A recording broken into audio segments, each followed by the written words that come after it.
What do you think, Morgan? Is this political correctness gone too far? Yeah. I mean, we have a tendency to do that anyway. I mean, you get politically correct. Stuff happens that you don't want to happen. I all of a sudden became an African. Political correctness, African American. I'm not African. An American. I'm not African. An American. I'm not African.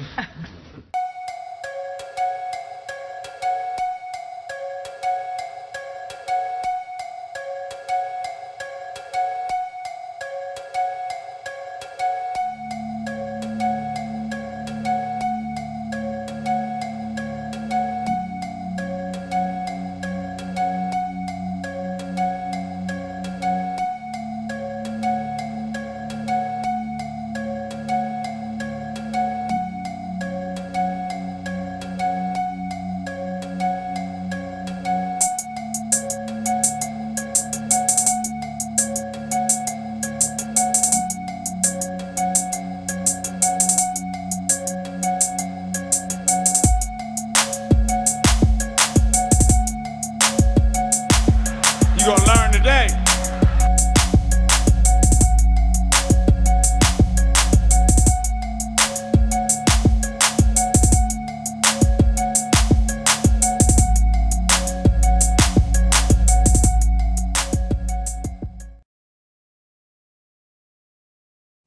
These are just covers of the kinds of natural histories, in other words, the colonial archive that I spend a lot of time looking at. So you get very old histories of the first European natural historian who goes to Barbados or to Jamaica or to Brazil or to Haiti. A lot of these are actually held in here, original copies, in the John Carter Brown Library. I want to spend a moment on this one, which is from Brazil. This is actually the first natural history of Brazil. You can see the European imagination working and how they see the Native Americans, or the Tupi-Namba people, as they call themselves, in Brazil. And the interesting thing about this, this old first natural history of Brazil for me is that I'm always thinking about the knowledge of plants. So the knowledge that enslaved Africans, and in this case in Brazil, the enslaved Tupi-Namba, because everywhere in Latin America, it's first the Native Americans who were enslaved. And then when that doesn't work in some kind of way, Africans are brought in. Because everywhere in Latin America, it's first the Native Americans who were enslaved. And then when that doesn't work in some kind of way, Africans are brought in. So the reason why this book is important, done by Willem Piso and George Margraaf, is that it was done in the time when the Dutch briefly held Brazil. Now we know Brazil is a Portuguese colony, but in the 1640s, the Dutch were holding Brazil, and the governor, Count Moritz of Nassau, thought it important to do scientific studies. So he brings over Willem Piso to look at questions of plants and the knowledge about plants. And in this time, we remember that the knowledge about plants is like knowing where gold and diamonds and oil are later on in history. So Piso does this book. And what do you find when you see the book is that the Tupi-Namba and the enslaved Africans are there on these early sugar plantations at the same time, and they're exchanging knowledge with each other. Most of the book is about what he calls the simples, which are the medicinal plants, the herbal medicines of the Tupi-Namba. But occasionally you find a page like this one that's shown there, where he reports that the Africans are teaching the Indians how, or the indigenous people, how to use particular plants. And so you begin to get a notion of the plants that the Africans managed to bring over, or that were brought over in the slave ship, like sesame, eggplant, and okra. And you also get a sense of how the Tupi-Namba are teaching the enslaved Africans about some very important plants, usually maize, but also cassava, which is the bread of the Caribbean. It's the bread of the Tainos, it's the bread of the Brazilians. The terms that were being used by the Portuguese and the Dutch at this time are also interesting. They called the Tupi-Namba in the beginning, when they enslaved them, negros da terra, the blacks of this land.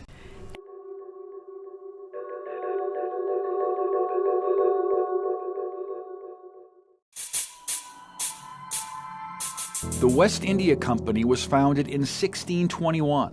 and was given authority to conduct business and military action in West Africa and the Americas, initially trading tobacco, sugar, and gold.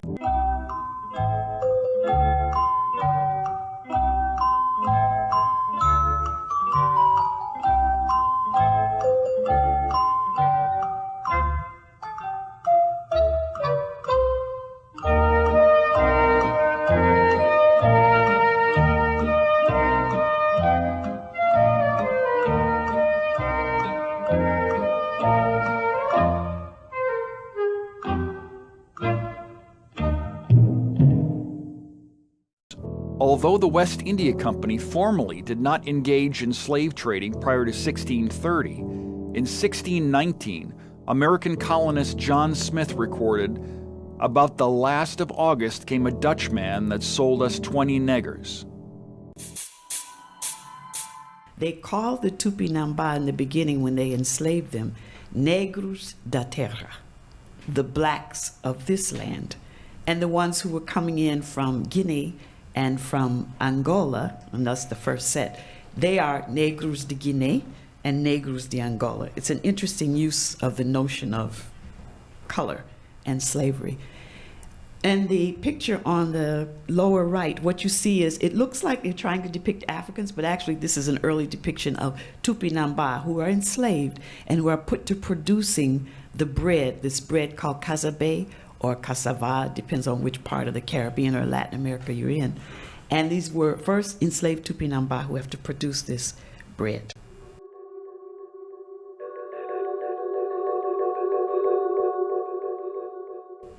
So for me, this is an interesting evidence of not just the enslavement, joint enslavement side by side of Native Americans and enslaved Africans, but also of the knowledge they exchanged and the knowledge and the wealth of knowledge that they bring to the colonizers.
You think she's pretty?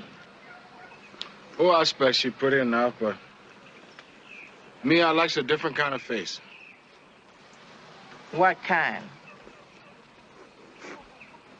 Kind of face you got, Bill.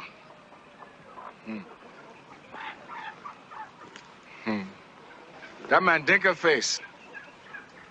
Mandinka? Ah. What fool stuff's that you talking about? That's African. I ain't no African. Well, I'm Mandinka. We're proud people. And I'm American. I was born here. My mammy and my daddy was born here. And my daddy's daddy. And I ain't no African.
Now, I'm here. Julian, forget him. He's not worth it. What's with the bodyguard, man? You talk more shit than a little bit. Back to Mother Africa. That's bullshit. Without question, we are all black Americans. You do not know a goddamn thing about Africa. I am from Detroit, Motown. So you can Watusi your monkey ass back to Africa if you want to.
Columbus chose to finance the conquest of the West Indies by selling Native American slaves. And he characterized it as his granjeria, or granary. In other words, it was the granary that was going to pay for the conquest, that is, Native American bodies. And Columbus himself sent at least 3,000 and possibly as many as 6,000 or more Native American slaves to Europe. This begins as early as 1493. On his return voyage, he takes about 24 Native Americans to Portugal and Spain. In the subsequent voyages, many, many more are sent, men and women. Now, he intends to sell them by the thousands, not only in Spain, but he mentions the Azores, the Canary Islands, the Cape Verde Islands off, the west coast of Africa, as well as in Portugal and Spain and elsewhere. Good evening and welcome to For the People. In 1920, historian Carter G. Woodson said, quote, "One of the longest unwritten chapters in the history of the United States is that treating of the relations of the Negroes and the Indians," end quote. How and under what conditions did Native Americans and Africans come in contact with each other? How much intermarrying took place between the two groups? How did white supremacy shape those relations? That great libertarian Thomas Jefferson said of the Native Americans, quote, "We would never stop pursuing them with war while one remained on the face of the earth," end quote.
How close did Jefferson and other Europeans come to realizing this objective?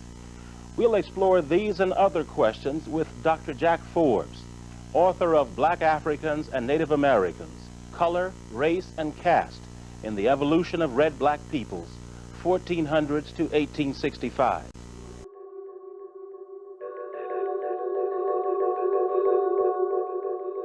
Dr. Forbes is professor of anthropology and Native American studies at the University of California at Davis. He is co-founder of DQ University, a Native American university located in Northern California.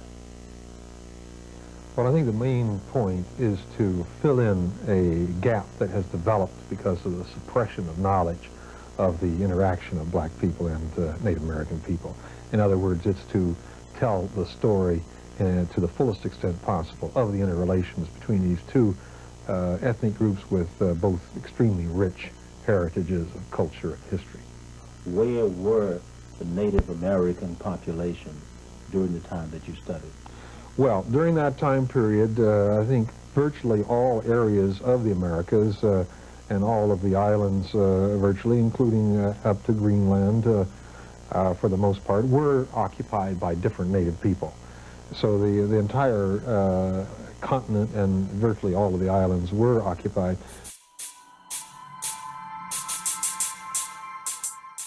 Okay, let me give you a quote from your book.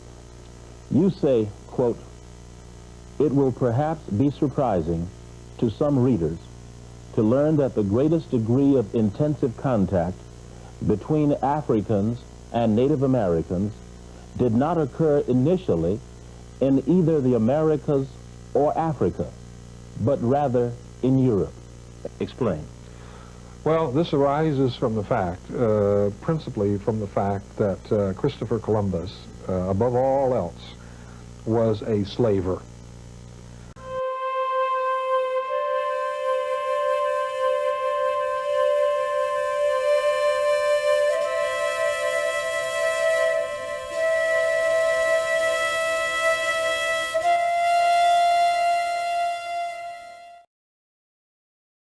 Christopher Columbus, above all else, was a slaver. And according to the Spanish Jesuit writer, not Jesuit writer, excuse me, but the Spanish writer Bartolomé de las Casas, who is the principal author of, that gives us the information from Columbus's diaries, Columbus chose to finance the conquest of the West Indies by selling Native American slaves. Columbus chose to finance the conquest of the West Indies by selling Native American slaves.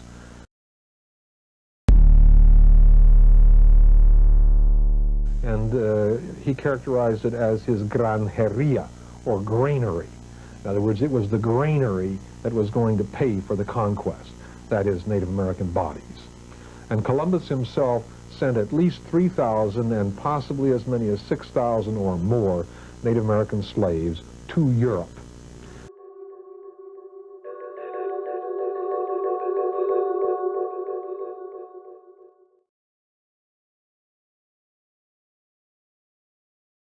This begins as early as 1493.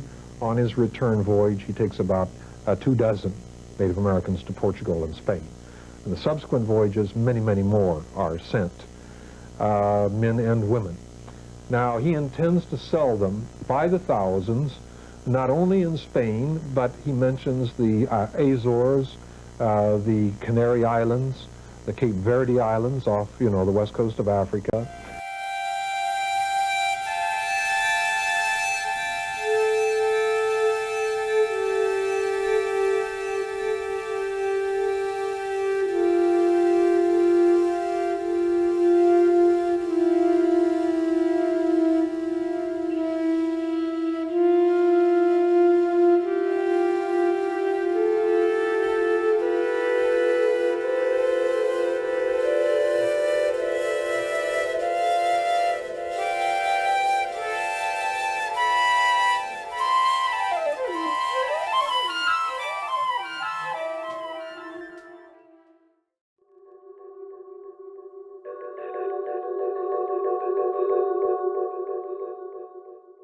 as well as in Portugal and Spain and elsewhere.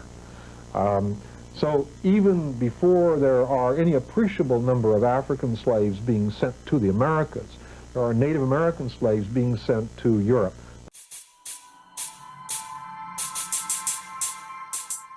As well as in Portugal and Spain and elsewhere. So even before there are any appreciable number of African slaves being sent to the Americas, there are Native American slaves being sent to Europe.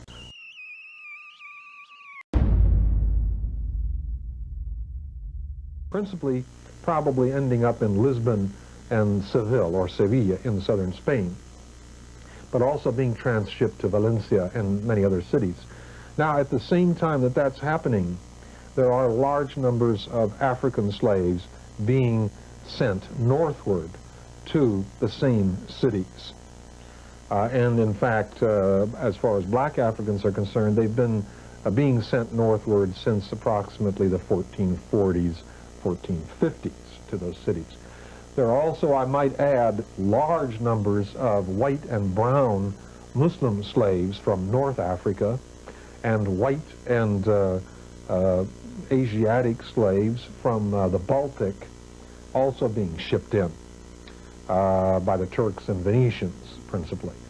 So that throughout this western Mediterranean area, you really have a cosmopolitan scene in these cities, and to some extent in the rural areas as well.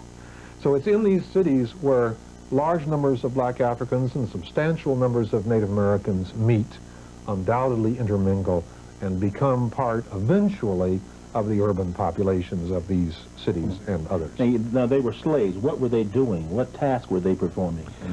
Well, that needs to be studied in greater detail. We do know that some were engaged in agricultural labor.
At last we find what we have been searching for 6 months along the Persian Gulf.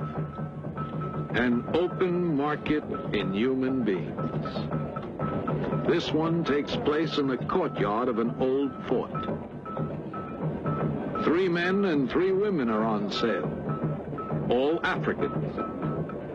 They appear resigned to their fate.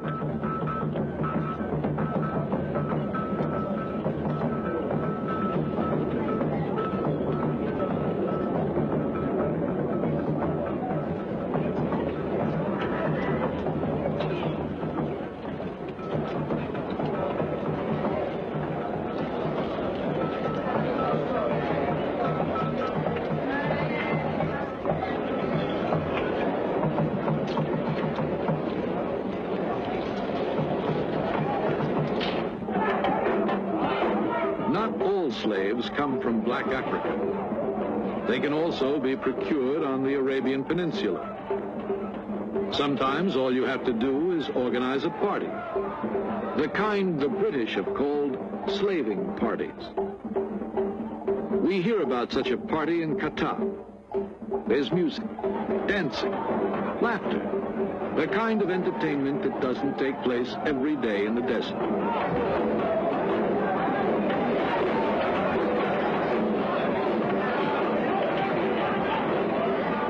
The girls come out of the shelter of their homes. They arrive from nearby villages.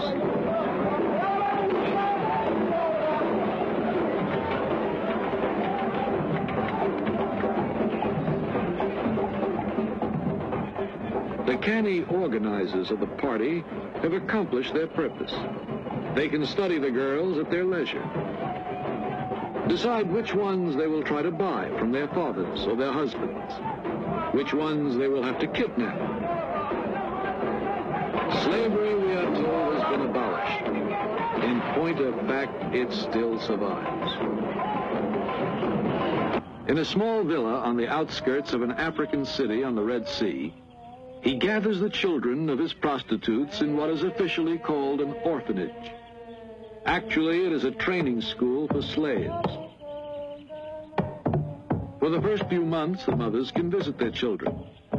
Then, the Greek takes over, rearing the children and training them until they are old enough to be of commercial interest to the traders of the Middle East. Prices vary according to age, color of skin, and the work the child is intended for. An attractive half-caste girl of 12 may be worth as much as $5,000.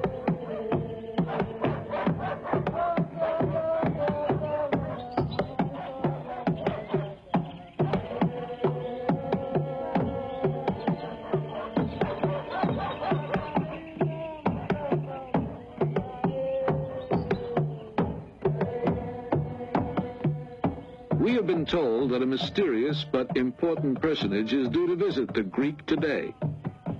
We wait, and he finally arrives, unaware of the telescopic lenses that are following his every move. He is a buyer come to examine the Greek's merchandise and to purchase the best of it.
These little girls will eventually land either in a harem or in a brothel. If they look happy at the prospect before them, it is because their training under the Greek has led them to expect a life of wealth and ease and love.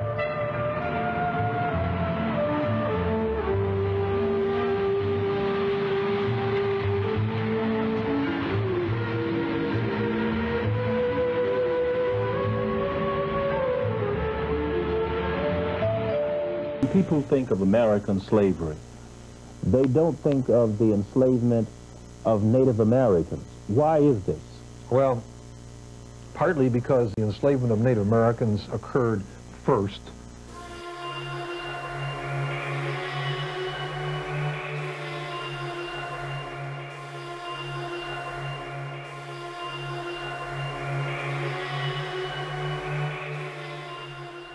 The enslavement of Native Americans occurred first.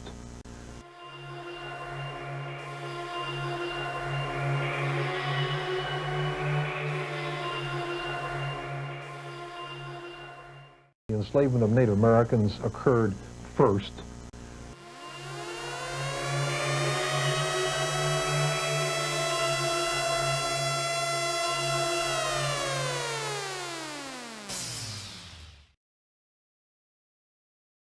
The enslavement of Native Americans occurred first.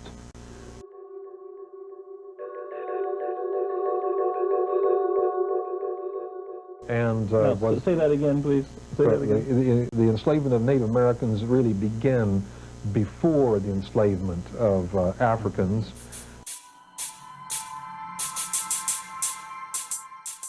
The enslavement of Native Americans really began before the enslavement of Africans.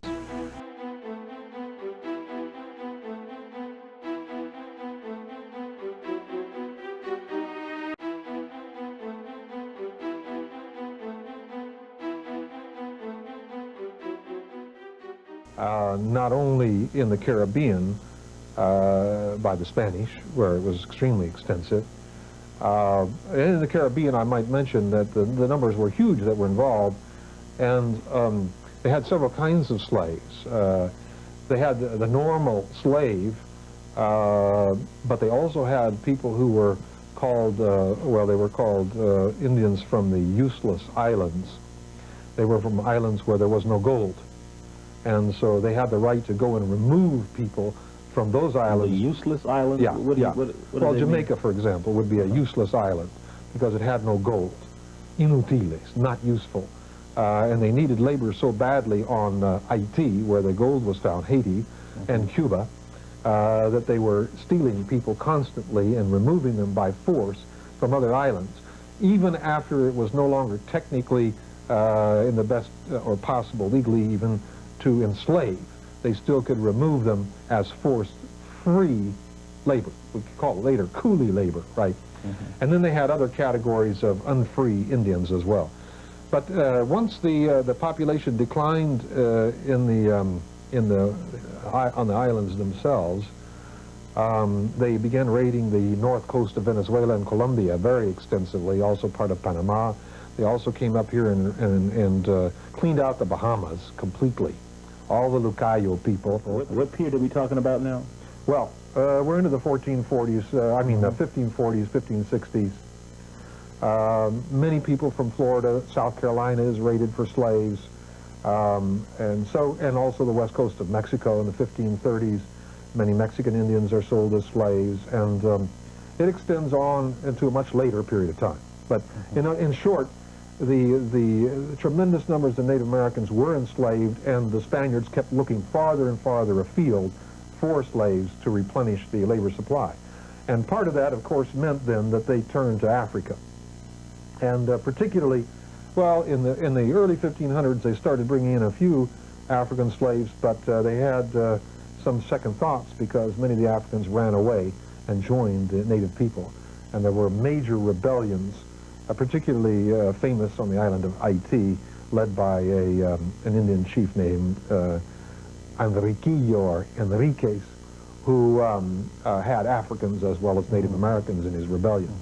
There were a number of those, and so because of that, they held off for a little while. They thought the mixture was too dangerous. They were also very worried because some of the Africans, particularly from Senegal, were Muslims. And they didn't want Islam, they didn't want Judaism either, but they didn't want any foreign religion but Christianity spreading in the Americas. Did you know the first Bible printed in America was actually in a Native American language? John Eliot is one of the best-known Christian missionaries of early American history. A gifted translator and linguist, Cambridge-educated, he quickly began learning the dialect of the Algonquian language to speak to the tribes that inhabited New England.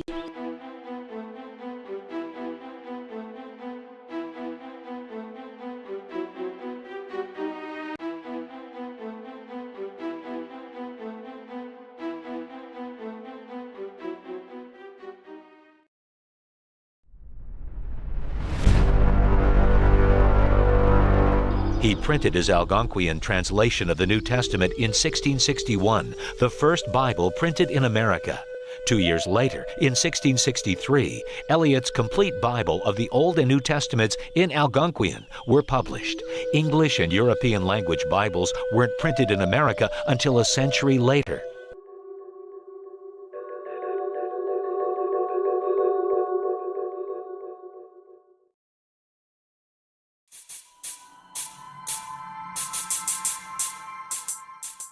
English and European language Bibles weren't printed in America until a century later. Well, I'm going to tell you right now, if you think it was was something for me to believe God. And let me tell you something about me believing God. I can dream as long as I want to. I can believe God as long as I want to. If I want to believe God for a $65 million plane, you cannot stop me. You cannot stop me from dreaming. You can't stop me from dreaming. I'm going to dream until Jesus comes. And here's another thing I want you to understand. That if they discover life on Mars, if you think a $65 million plane was too much, if they discover that there's life on Mars, they gonna need to hear the gospel, and I'm gonna have to believe God for $1 billion space shuttle because we got to preach the gospel on Mars.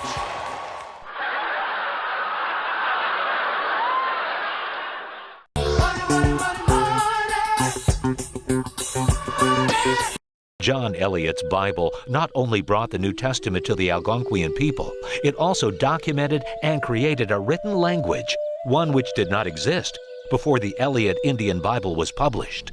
Engage with the Bible in the stories of this book of books. Brought to you by Museum of the Bible.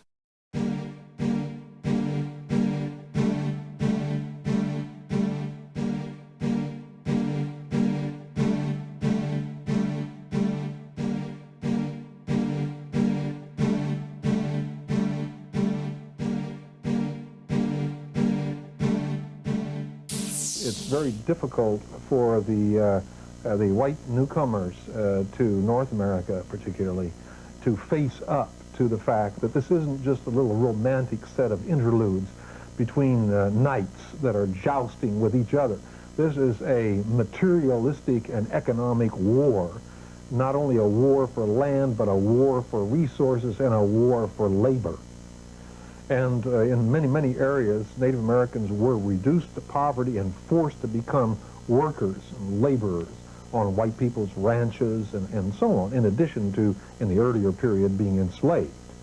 So that I think that the white population just wants to bury what they've done to the Native people. They don't want to really know what they did and what they're still doing in some areas. I think that's one of the main factors. Could you talk about how Europeans went about capturing Native Americans? Well, it's not a happy thing, but it illustrates one of the kinds of great lessons that we as human beings have to learn. And that lesson is to be very astute and not allow ourselves to be used against our brothers and sisters. Not allow ourselves to be dupes and to be used in brutal ways against other human beings. Okay, often we don't simply have the information, and the Spaniards were often very direct and very brutal. They just went in and captured thousands of people and rounded them up and took them to market. But in other cases, the colonialists were much more clever. For example, the Portuguese conquered Brazil basically by Portuguese men intermarrying with native people.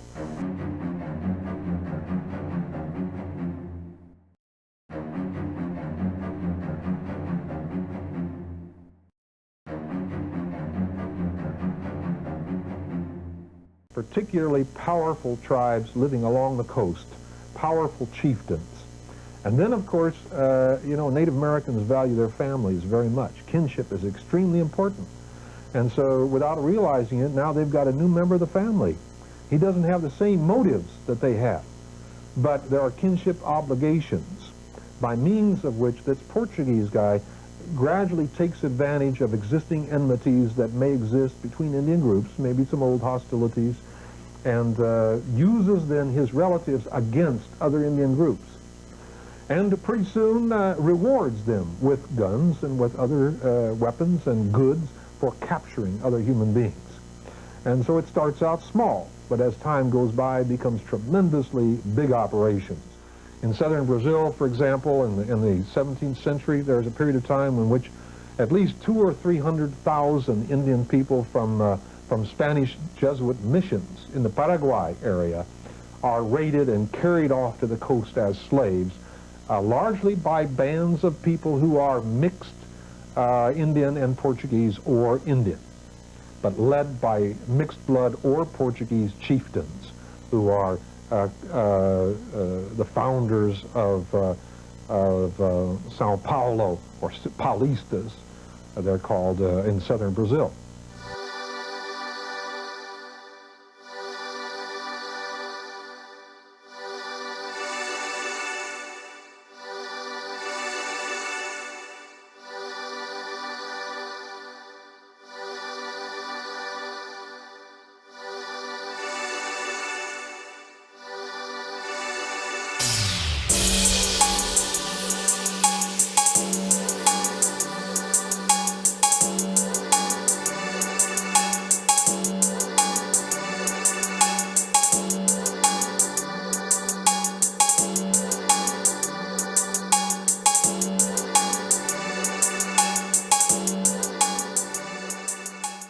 Other colonialists, example in South Carolina, the English are very astute to also take advantage of existing animosities. And they get some of the tribes to provide a lot of the slaves, and by that mean they acquire, for example, lots of Choctaw slaves from Mississippi. Choctaws are among the largest group that are enslaved and are sold through South Carolina to the West Indies and to New England and held in South Carolina.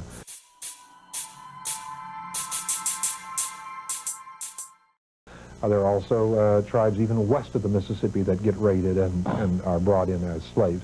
Florida is cleaned out. Firstly, all the Indians that remained in Florida after the Spanish period are cleaned out by the English and sold as slaves in South Carolina.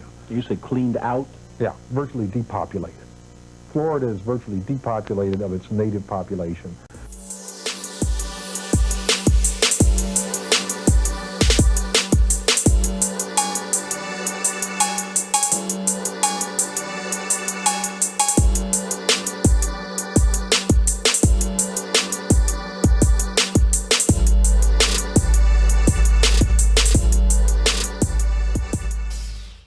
The Indian people who later live in Florida are primarily people moving south to get away from the whites.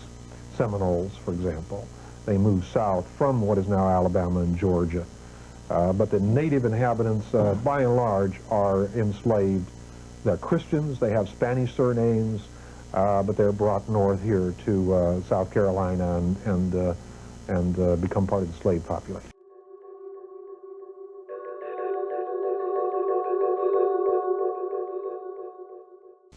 With the enslavement of Native Americans and Africans by Europeans came a maze of racial and caste designations.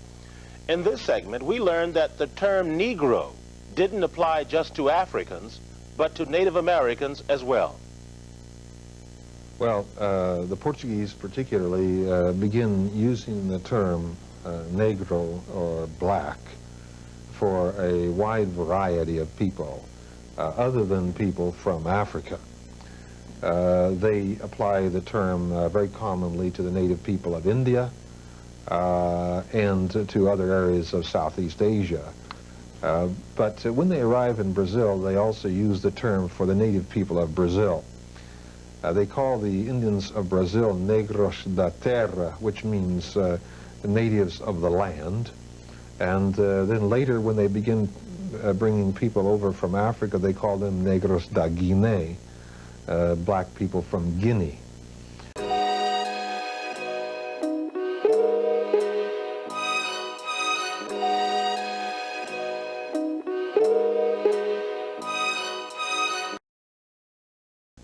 This term Negro is just used very commonly, interchangeably with Indio.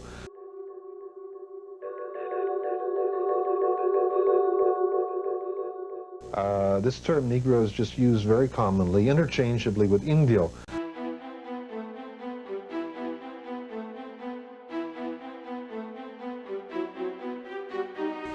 This term Negro is just used very commonly, interchangeably with Indio. So you become, I become convinced that basically what the Portuguese meant by Negro was non-white. In other words, any group of people who were not white would be categorized that way.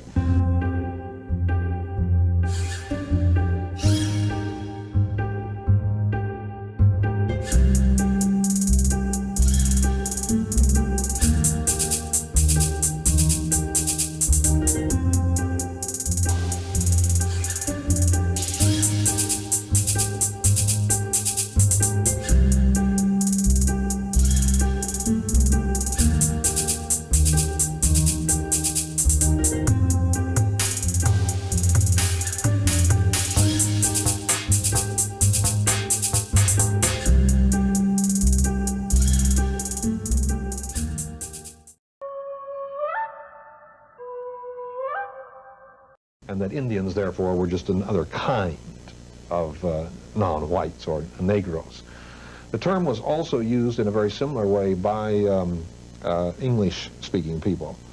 And not only in Britain, but also in the United States area, you find instances where people who are clearly of Native American ancestry are categorized as Negro or black. The term black is used in English interchangeably with Negro very often. A blackamoor in England.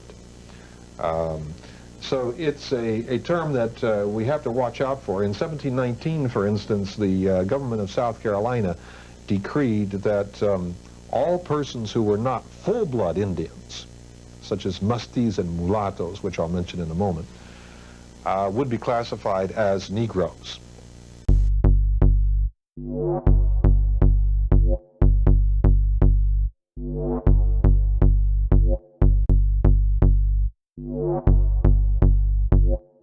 The significance of this being what? What is the lesson? What is this telling us? Well, there are several things that are significant about it. Of course, one of them is the way that colonialism tries to develop all kinds of elaborate classification terms for different kinds of people, but that's another subject. The most significant thing here is to reveal the much greater amounts of Native American ancestry that are present within the African American population than most people realize, because they might have been misled by the use of terms like mulatto and also people of color. Colored people included Native Americans, for example, in the United States area.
Hello, I'm William Attlee and this is a news brief with truth.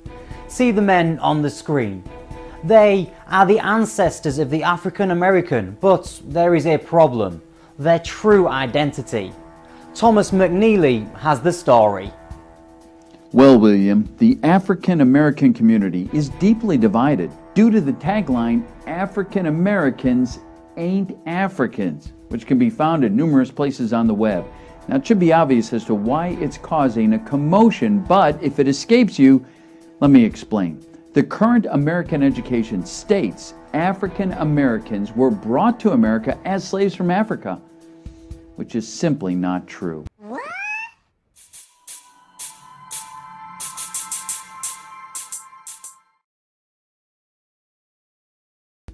They are American indigenous, not descendants of Africans.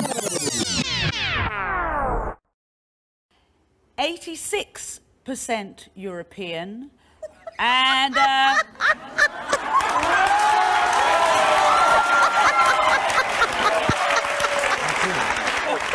Give it to him. Give it to him. 14% Sub-Saharan African. Wait a minute. Hey. Hold on. Just wait a minute. This is called statistical noise. Sweetheart, you have a little black in you. Listen, I'll tell you this. Oil and water don't mix. So, hey, bro.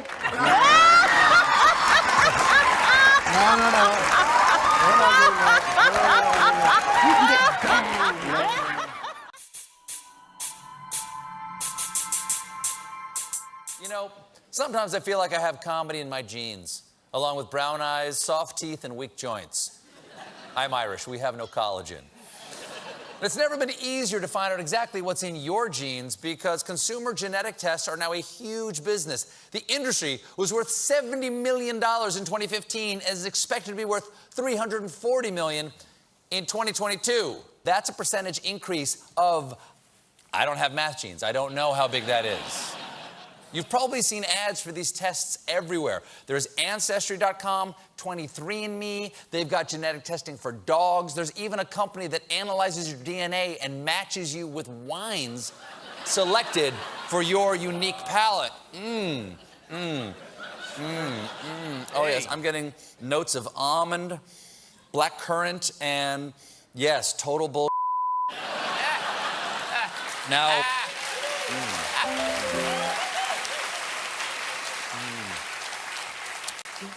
Another site called GenePartner.com helps with dating by determining your level of genetic compatibility with potential partners. Not to be confused with GenePartner.net, which just partners you with some guy named Gene. I think he founded the company. He's lonely.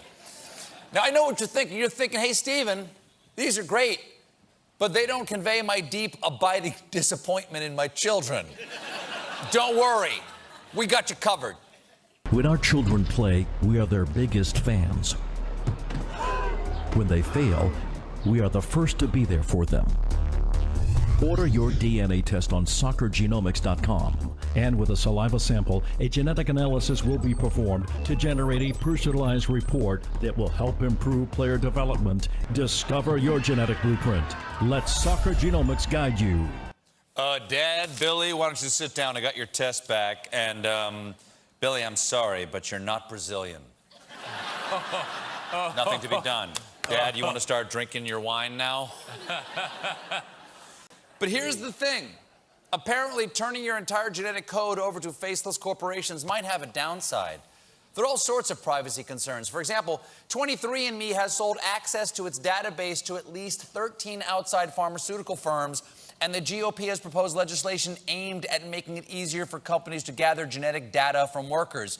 So get ready for Casual Fridays and Eugenics Wednesdays. Wow. Because of privacy concerns, a few weeks ago, the Baltimore Ravens canceled their scheduled DNA Day, which would have given away free DNA tests to fans before Sunday's game. Classic, normal stadium giveaway. What? Just like the Troy Aikman bobblehead that tells you if you have type 2 diabetes. The giveaway was postponed because apparently the DNA test privacy policy stated that the company could keep any information obtained for as long as they wanted, and they could share it in any way. But there's one group that loves DNA testing, and that's racists. Apparently, white nationalists are flocking to genetic tests, but some don't like what they find because often the tests reveal African ancestry. Oh no. Like, that's a bad thing. That has got to be tough. Things. You got to be tough, man. I mean, you feel for these guys. You almost feel bad for them. Then you remember that they're horrible people, and you just laugh and laugh and laugh. Here they are laughing right now.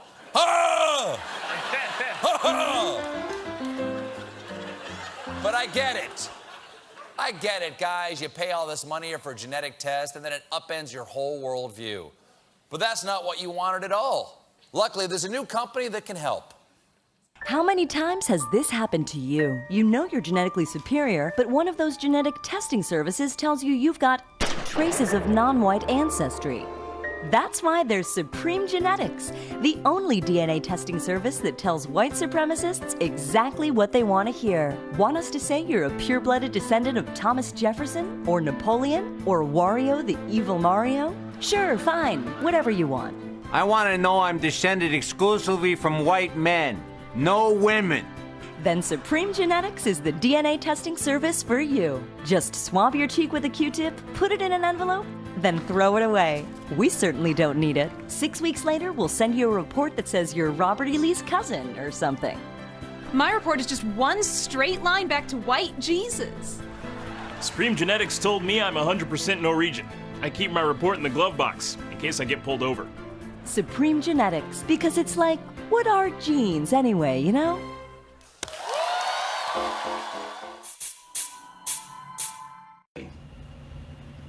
Or is it ISIS?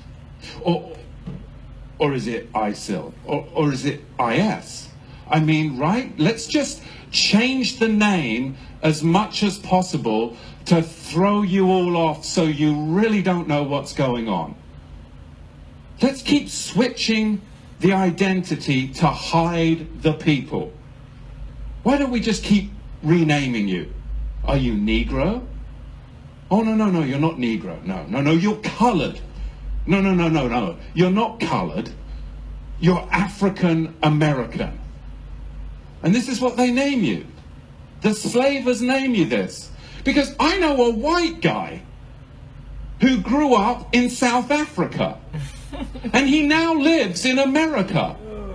He is an African American, and more African American than most.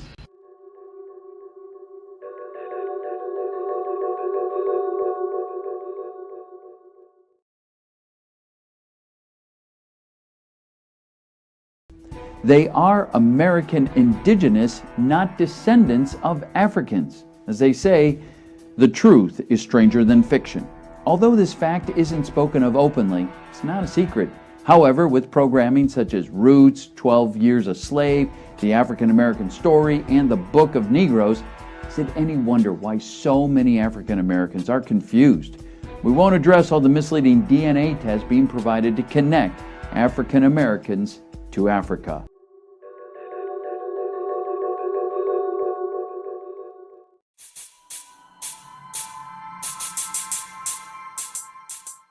In tonight's Fox 32 special report, DNA kits called into question.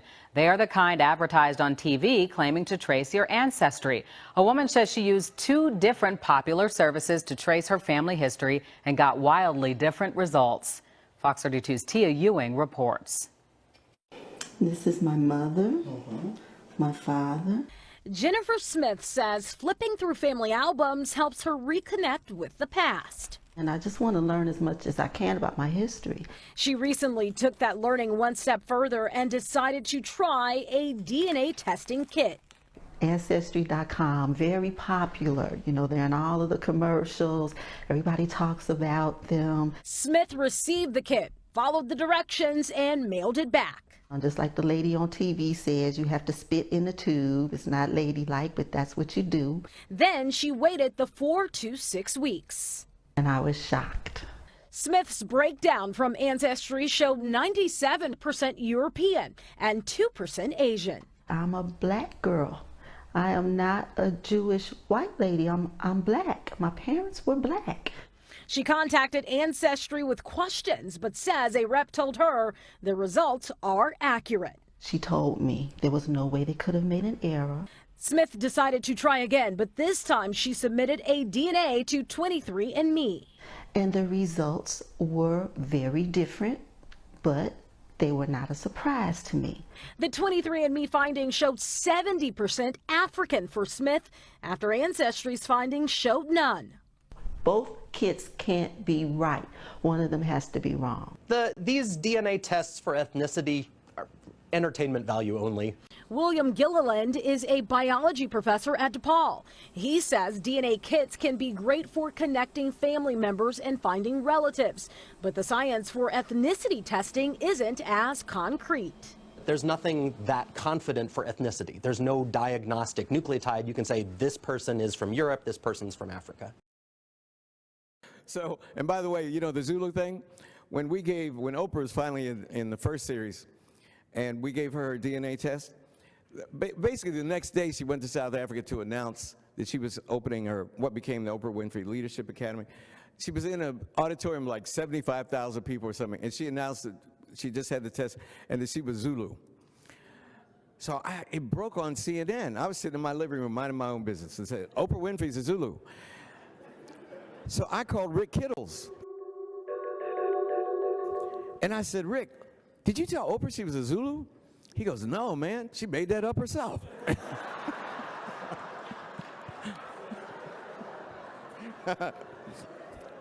It's a true story. It's a true story. I would lie to make you laugh, but I'm telling you a true story. So I said, Rick, are you in your lab? He said, yeah. I said, is anybody there? He said, no. I said, when the results come in, make her Zulu, man. You know? I said, you back there making it up anyway. I said, you back there making it up anyway.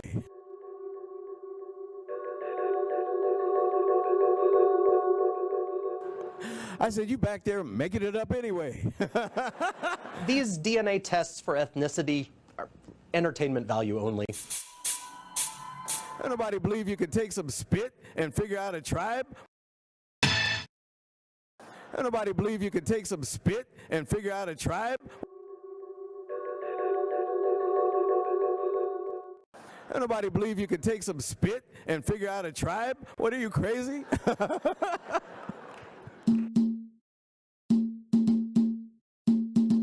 I would lie to make you laugh, but I'm telling you a true story.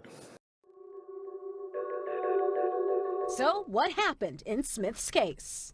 The simplest explanation is that one of these test results is just wrong, and the tubes got mixed up or contaminated or something. We reached out to both Ancestry DNA and 23andMe.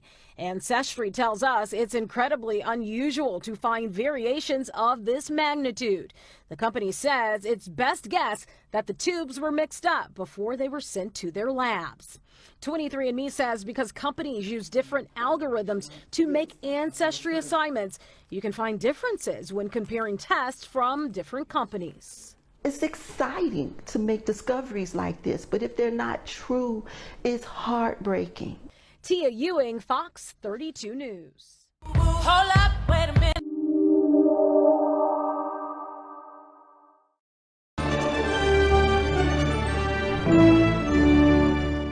Genealogy, researching family history, is one of the most popular hobbies in this country, right up there with gardening.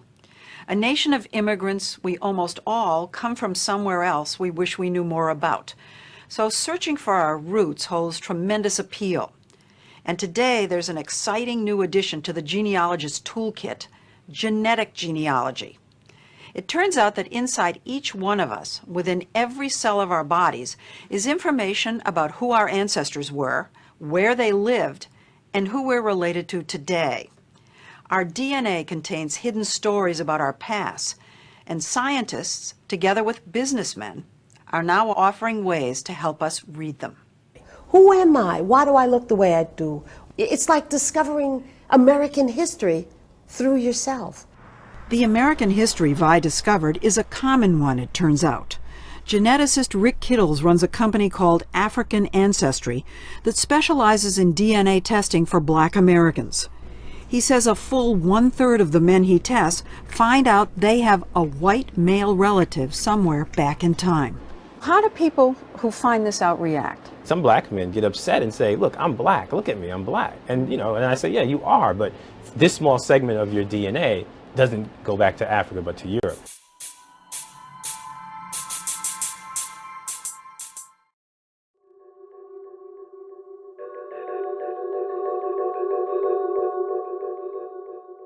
This is what people looked like in Western Europe and Britain 10,000 years ago, not what we would have expected. 1, 2, 3, come on!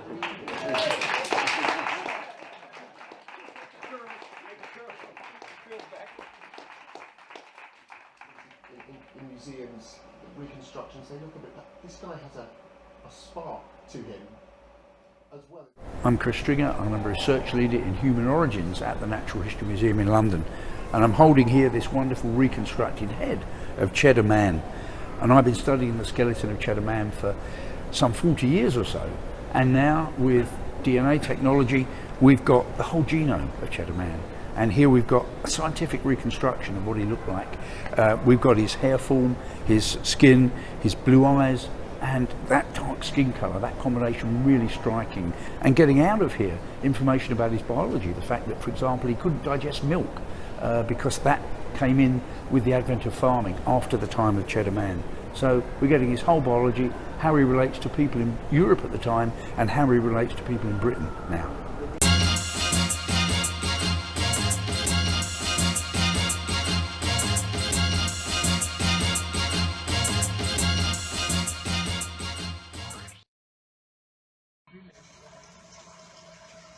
One more important piece of the puzzle was found in 2005. when cancer researcher Keith Cheng was studying the black and white stripes of zebrafish. There are a lot of zebrafish in my laboratory because I'm a geneticist and I study how mutations occur, which is how cancer occurs, and I use pigmentation to detect those mutations. By chance, the light skin-colored fish that I used for that research also taught us a lot about how Europeans, how humans became lighter skinned. What Professor Cheng discovered was perhaps one of the most important genetic mutations ever found. A single change among literally billions of coded instructions within zebrafish DNA that reduced black pigment from their stripes. Soon after, this identical genetic mutation was found in fair-skinned Europeans. There was a magic moment in this research. When I got back the results that showed that the number and the size and the amount of pigment in the light-skinned zebrafish were all diminished, and the same thing happened in humans. When I opened the textbook and saw that same thing, I began to sweat. Not only did light-skinned people evolve from black-skinned people, but lighter-skinned people, whether they're European or whether they're Asian, like me, were actually mutants of the dark-skinned people.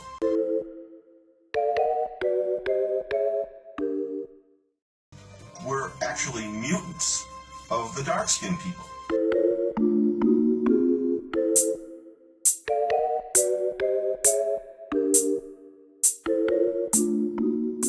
This was remarkable because we had only inferred on the basis of circumstantial evidence that this must have occurred in evolution, but we didn't have any concrete genetic evidence. Now we do. We are a mosaic of many different ancestors. We can go back several generations and there are hundreds of people thousands of people who actually contributed to our DNA. And that's the rub. This business of genetic genealogy is fraught with limitations. For one thing, it can only provide information about a tiny fraction of our ancestry. Because we get half our DNA from our mothers and half from our fathers, almost all of our DNA gets shuffled and remixed every generation, making it impossible to trace what comes from whom. There are just 2 bits of DNA that remain pure: the Y chromosome, which passes directly from father to son, and something called mitochondrial DNA, which passes unchanged from mother to child. Hank Greeley, a law professor at Stanford University, has studied this new field. He worries that people don't realize just how many ancestors they actually have. 8 generations ago, both you and I had 256 great-great-great-great-great-great-grandparents. Wait, you're saying that if you go back 8 generations, we have 256 great-great-great-grandparents? Yes, it doubles every generation. So you've got 2 parents, you have 4 grandparents, you have 8 great-grandparents, 16 great-great-grandparents, and it adds up fast. It adds up so fast, in fact, that if you go back 20 generations, you've got over 1 million grandparents. 1,048,576 to be exact. And in each generation, DNA testing can provide information about only 2 of them. So you could be Peruvian on your mother's mother's mother's side, Japanese on your father's father's father's side, Swedish on everything else. And you'll never know. And you'll never know the Swedish from the Y chromosome or the mitochondrial DNA. Now, you've looked at several of these companies that are doing these tests. Yes. Do you think that they explain what you just explained to us? No. I don't think any of them does as good a job of pointing out the limitations. But, you know, businesses often don't go around telling you how weak their product is. We don't oversell. I mean, we just say, look, we provide a service. If you're interested in exploring a tiny bit of your DNA and trace its ancestry, we can do that. When you say it's a tiny little amount? It's less than 0.1%.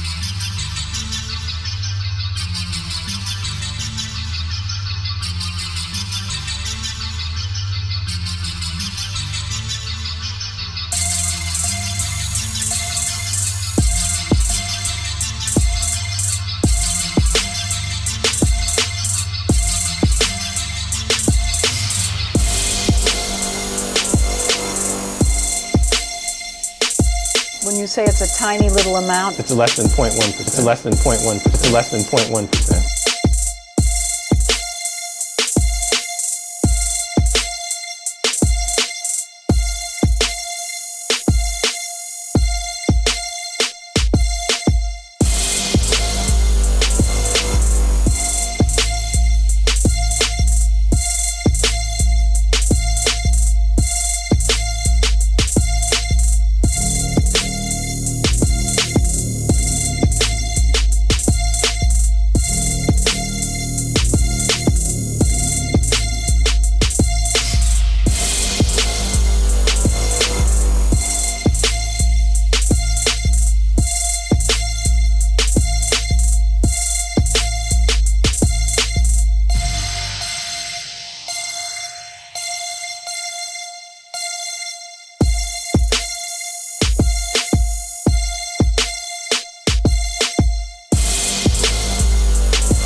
when you say it's a tiny little amount, It's less than 0.1%.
DNA testing can determine where in Africa our forebears were from.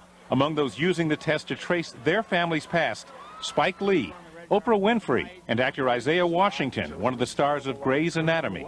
Brother Washington, your mitochondrial DNA is quite common among the Mende and Temne people in Sierra Leone.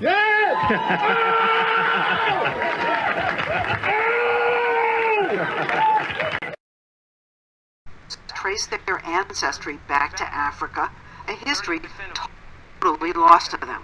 If you think about young African Americans growing up thinking that the history started with slavery, I mean, how do you think that that impacts their psyche? We went through slavery, we didn't start with slavery. To Vi Higginson, the prospect of tracing even a tiny fraction of her ancestry back to Africa was enthralling. 60 Minutes sent her DNA to African Ancestry, as well as to several other genetic genealogy companies, to see what they could tell us about Vi's maternal lineage. I'm sitting on the edge of my seat. Kittle's company sent Vi what they call a certificate of ancestry. Oh my God. It says that you share maternal genetic ancestry with people from the Mende tribe in Sierra Leone. Do you know anything about Sierra Leone or the Mende people? No. Nothing. People have been waiting a lifetime for something like this. Now, this is just a tiny bit of information now. But they take it as huge. Right, because it's cracking open the door that was closed for centuries. There's a place in Africa you could say that I'm from. A tribe? I am thrilled. It puts a name, a place, a location, a people. It opens up such possibilities. But the problem is, Sierra Leone wasn't the only answer Vi got. A company called Relative Genetics found a match to a single person in the Wobi tribe in the Ivory Coast. Different? Different. Now, I got all excited about that, and this is different. Now, how could that happen? Then a third company, Trace Genetics. Your particular sequence matches sequences reported among multiple Mendenka individuals in Senegal. What's up with this? And Family Tree DNA, the company that linked Vi with Marion in the first place, came up with a whole list of matches. This goes on and on. My goodness. So what do we know about Vi's ancestry?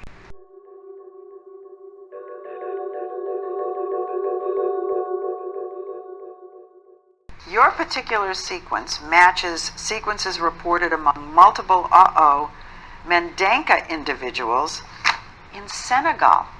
What's up with this?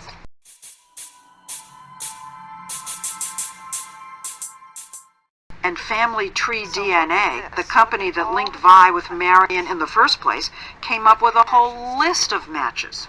This goes on and on. My goodness. So what do we know about Vi's ancestry?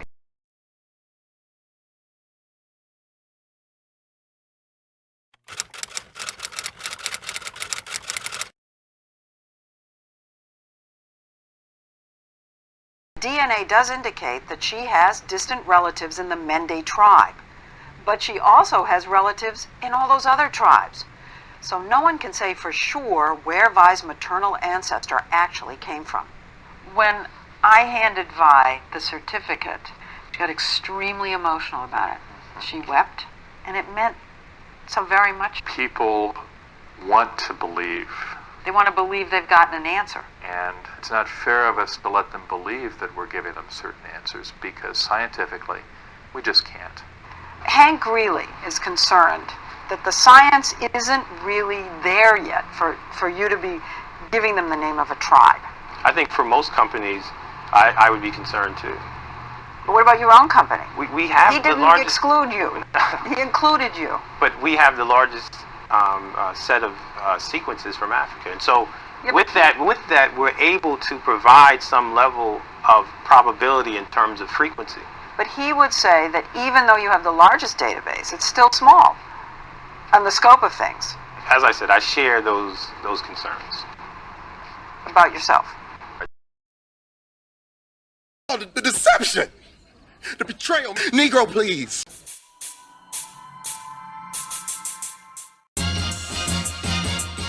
So, the argument is, do they continue identifying as African Americans, which is a fake identity for them, or embrace being identified as Indigenous Americans? Are there any consequences of choosing one identity over the other? William, that's a good question. According to African Americans Ain't Africans Facebook forum, identifying as African American is to quietly relinquish ancestral connections to America, connections that go back hundreds of thousands of years. A curious story, but one appropriate for February, which is Black History Month in the United States. What a conundrum. A story worth keeping an eye on for further developments. Thank you, Thomas. The drawing used in this presentation is from the 16th century book, America, being the latest and most accurate description of the New World by John Ogilby and Arnoldus Montanus. As you may have guessed, the men in the drawing are American. I'm William Attlee, and this has been a news brief with truth.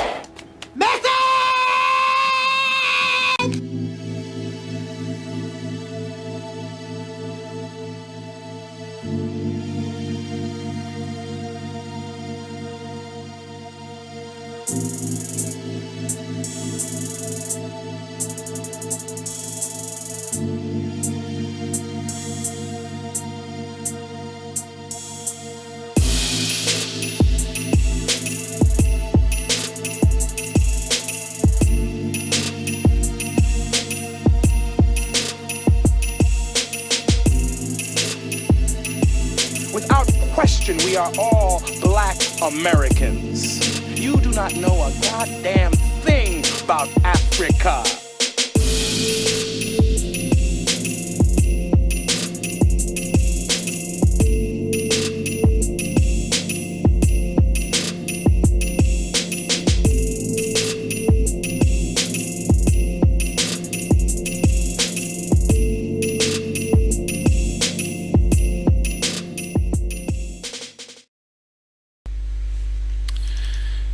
Okay, just a quick one for some of my friends out there.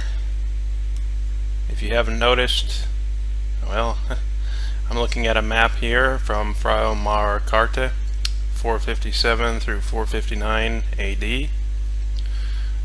This map, well, I've been going through several other old maps, and you notice something strange about this map. Do you see here is Italy? Okay. This is the way I found several other maps, I'd say from anywhere from 400 years old till 800 years old. And I'll go through a few of them with you, and you can zoom in. I'll zoom in here. And there are some really interesting points I want to bring out of what I found in my research. Yeah, I can always explain this to one friend on the telephone, but what good will that be?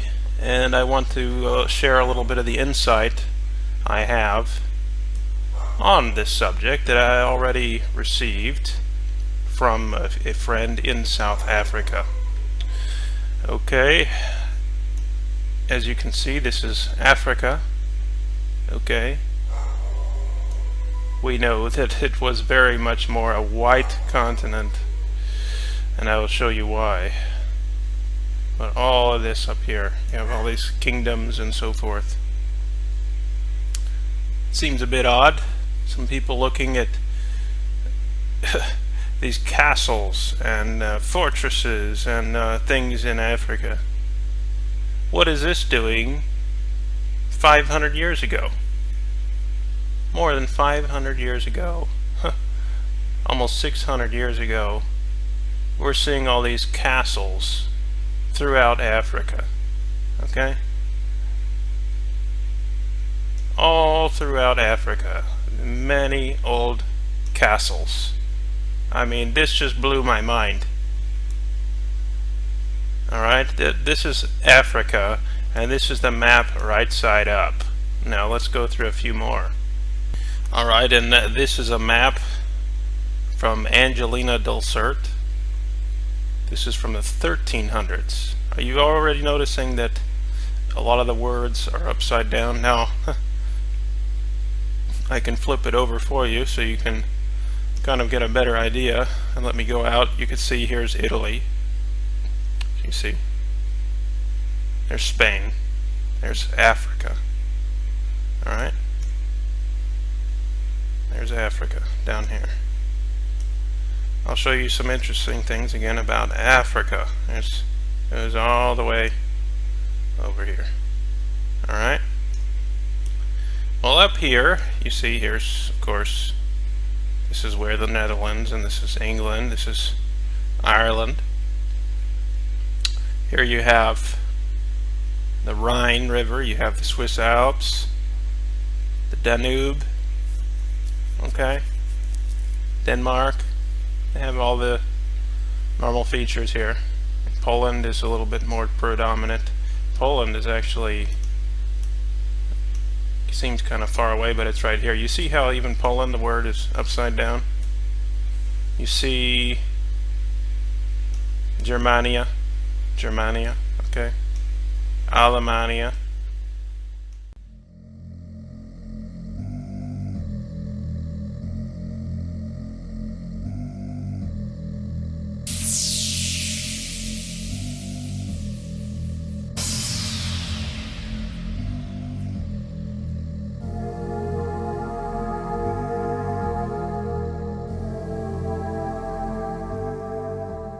You have the Danish royal crest, and that one is actually upside down. Wow, look at that. Alright, now let's move down, move down, move down. Now you see some of the letters are going this way. You see how now they're crossed a different direction. Alright? Going down, going down, going down. Now you have some stuff that looks right side up. Okay, we're down in Africa here. This is part of the, I really don't yet understand why, but several of the maps. Okay, here's the border of Africa here. Okay, here's the Mediterranean, but for some reason, and I'll have to research it, why several maps have this big black thing. I don't know if that represents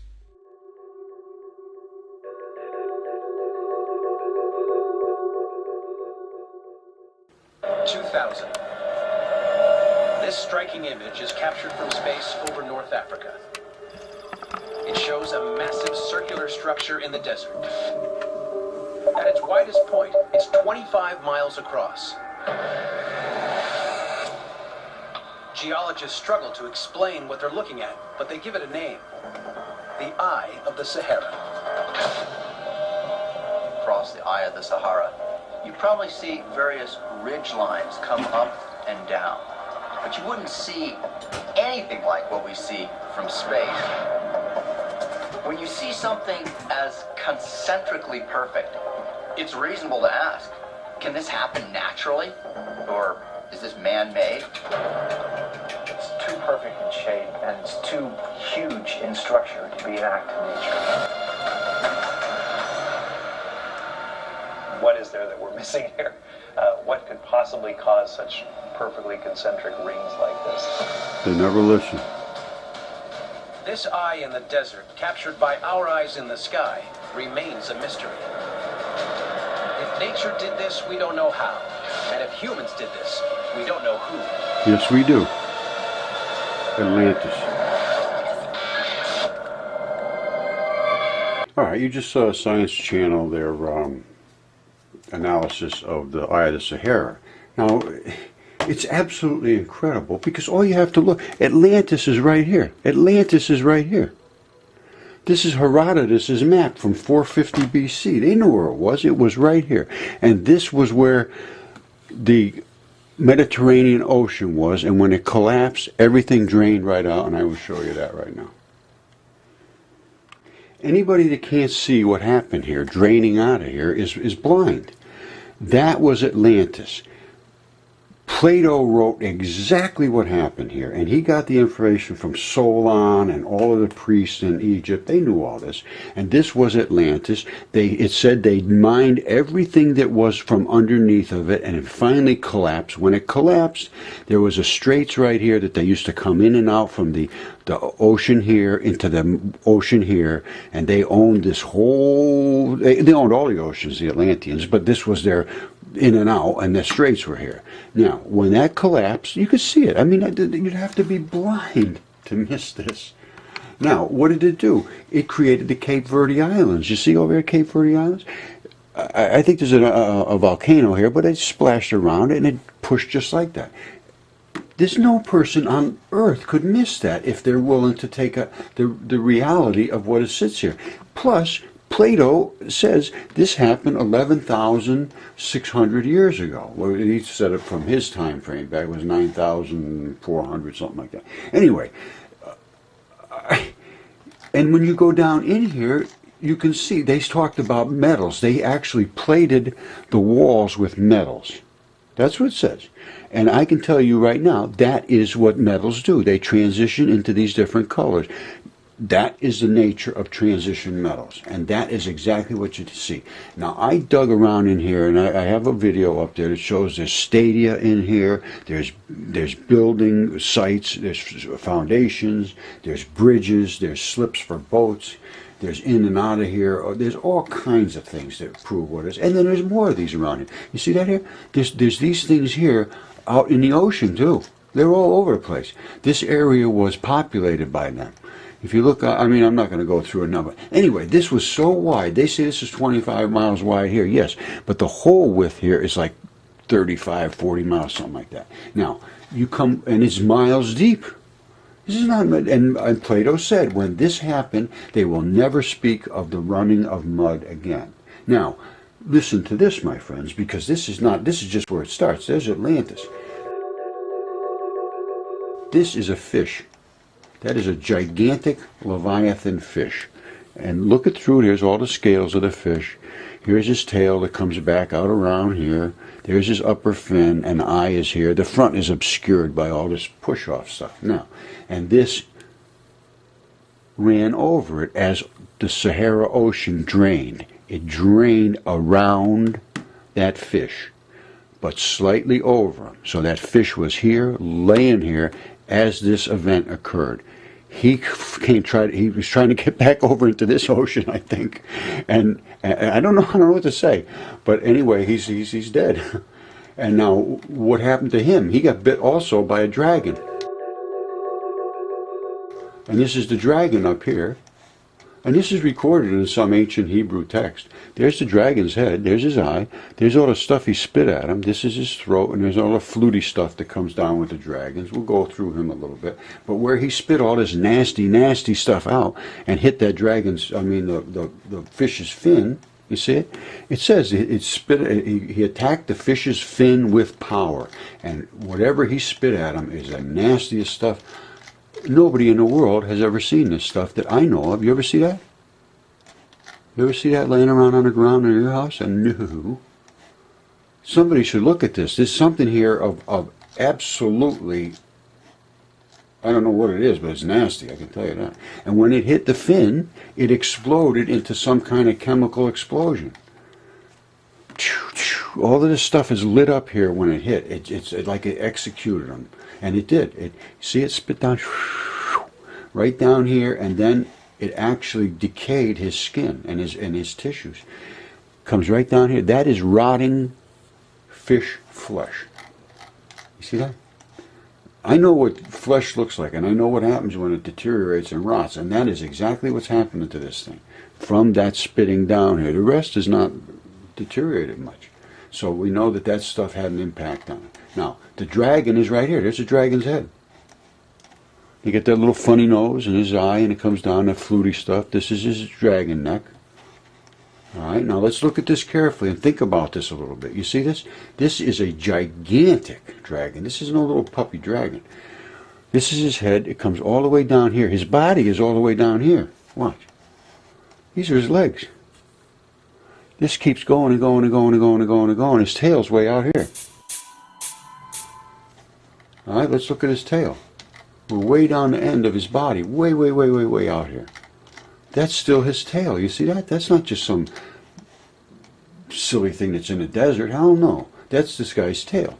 And that stuff is running off his tail, and that is the effluence of metals that I talked about before, transition metals, and that's in blood. Now, this is the line of debarkation, and that means that this stuff has effluent, has run out to here only. So it's left a complete pattern of how much this guy has deteriorated, and he has not been here long. So let's continue back to the beginning of him, and we'll go into his throat up here. Let's see. You can see his throat goes all the way the whole thing, and that's not that. Those are dragon scales. I mean, come on, that's not something that you see just laying around all over the place. It comes down, and it goes up and up and up, and it goes all the way up his dragon throat. You see, there's scales. I mean, I don't see anybody could really discount it. Oh, it's just a natural thing in the desert. Well, what about all these fluty things you see on dragons? And that fuzzy stuff you see on dragons? All right? And that flaming eye that you see on dragons? You see that? This is not something that is, it's just a nature thing. Anyway, I've done this 100 times now, I think. He spit the stuff out, set the fish on fire. It says it in the Hebrew text that happened. At the same time this happened, all of this stuff ran out through and created the Cape Verde Islands. So I'm saying this all happened at the same time. Plato puts everything exactly in the correct place. Herodotus puts everything exactly in the same place. Solon puts everything exactly in the same place. All of the priests of Egypt speak of this event and that it happened, and these two things happened at the same time. Now, this was a full ocean. It's just the way it is. And then the people in Ethiopia said that the long-headed people arrived out of the mud from the west, which is this way.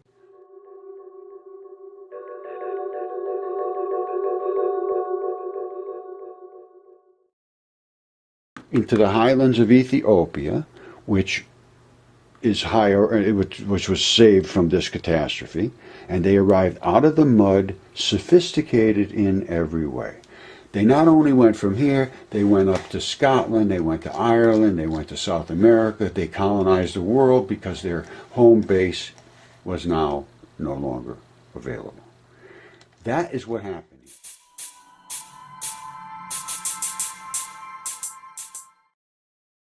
Muslims are what it is. Okay, but here's the Red Sea.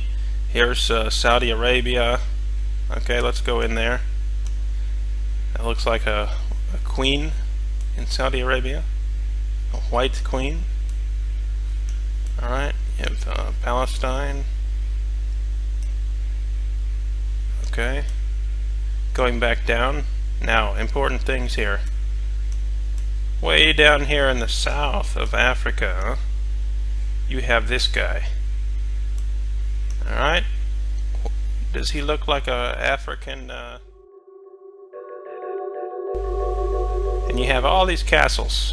What are all these great, looks like kingdoms, European kingdoms, down here, all throughout Africa. Alright? What is this all about?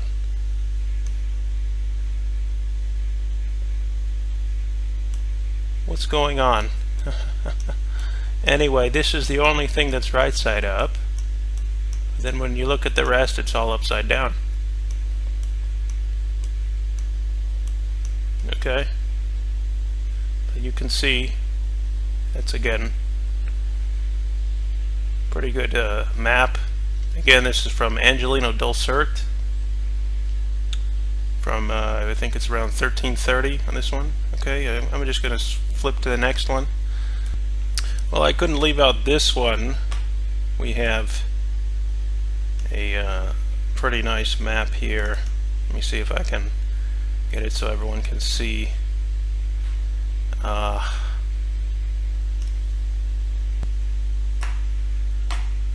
flipping over here. This is the Sali map from 1100 or 1110 AD. It has, let's see if I can show you a better view. Okay, it has angels at the top and at the bottom. Here you have Ethiopia or Africa. Now let me get a different view here. Okay, this one is with a little bit of a better overlay, so it's been redrawn so that you can get a good idea. Yes, again from 1100 AD. Very important here. Red Sea. Here you have, I believe this would be, here's Jerusalem. Okay, but notice how Ethiopia is oriented, and then you have Africa. You see the rivers in there. Maybe our friends from South Africa can kind of explain these rivers and what all this is. We have Africa. Yeah, as you know, this is no professional recording. This is just for a few of my friends, so I don't have to just jump on the phone and say, hey man, Check it out. I'm just showing you guys real quick so you can see, but yeah, I believe that is still the Red Sea, and you do have Africa there. Yeah, just zoomed in a bit better here, and you know, you can pause this and do a bit more research while I am panning through, and I'm going to go down a bit. There we go. This is all Africa. Huh. What are all these castles doing in Africa? All these kingdoms. What's that big white king doing down there at the very bottom? All of these, and what's going to get interesting is in the next one. You see these guys here, these monsters, or these non-human creatures here that they supposedly had. There must have been some sort of war. Alexander the Great of Greece had to conquer the East to rid the planet of Nephilim. In that year, or in that time, the Lord God will unlock the gates, or the chambers, or the tombs, or the underground vaults that are in India, which Alexander the Macedon, Alexander the Great, had locked up, and they will, and out will come the 72 kings of those races which are called the dirty, filthy, abominable nations, which are the dirtiest and the most abominable and the filthiest. And they will spread out throughout the world, worldwide, over the whole of the earth, under the heavens, eating the flesh of living human beings and drinking their blood. One of the acts of Alexander the Great, which was very important, significant for mankind, and not touched upon, not learned by most people in the West, is the fact that through his travels into Asia, from Greece, through Turkey, through Babylon, through India, all the way to the people who were producing silk for material, that is China, he came across monsters, what we would call today reptilian type of beings,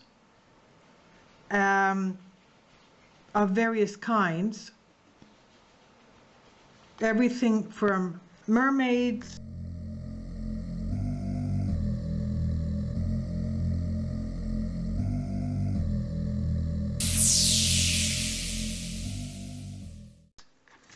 to flesh-eating monsters, to giants, anywhere between 6 to 11, 12 meters tall. Monsters with 6 hands and 6 feet. Dog-faced people.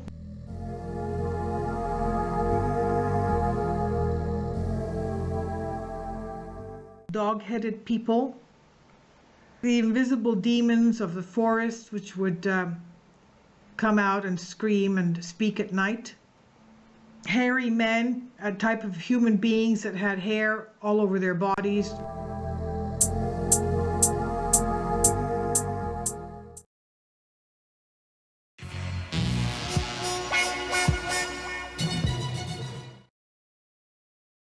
Which we would call today something like the abominable snowman or the Yeti.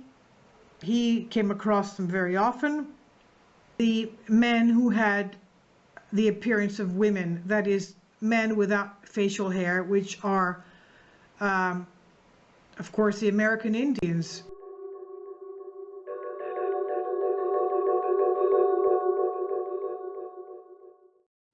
Regularly don't have facial hair. And of course, centaurs, you know, the half men, half men, half horse.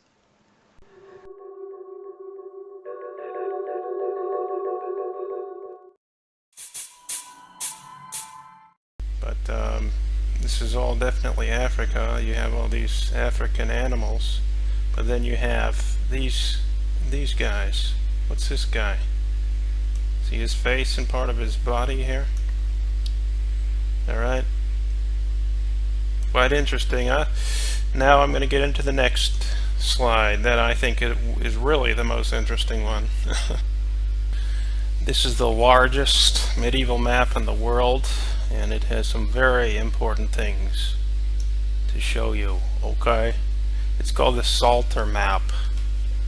It's from around 1200 AD, and Jerusalem is at the center. Give me just a moment. Okay, I'm going to zoom in a bit. You can see Jerusalem. Now again, hold on a second. This looks upside down now, doesn't it? I don't know if you can see, but this is Egypt. You see I think this is an obelisk of sorts. Okay, just so you can first of all see, this is South Africa, people. Alright, let's go down so I can show you a bit more. Alright. Okay, this might be a little better to see. Jerusalem, Rome, Roma, the Alps, these great rivers. I think this is Spain. Like we covered before, the Danube. I think this might be the Netherlands here. Alright. So this is the north. This is the north. I hope that's clear. This is the north. Alright, so then this would be the south over here.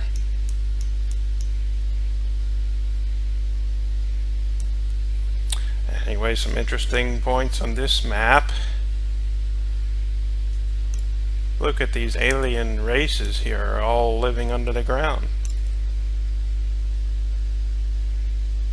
All the different creatures, all the different monsters. Alright. What are these little eyes? See the eye here? And an eye there, an eye there, an eye there. Eyeballs all over the place.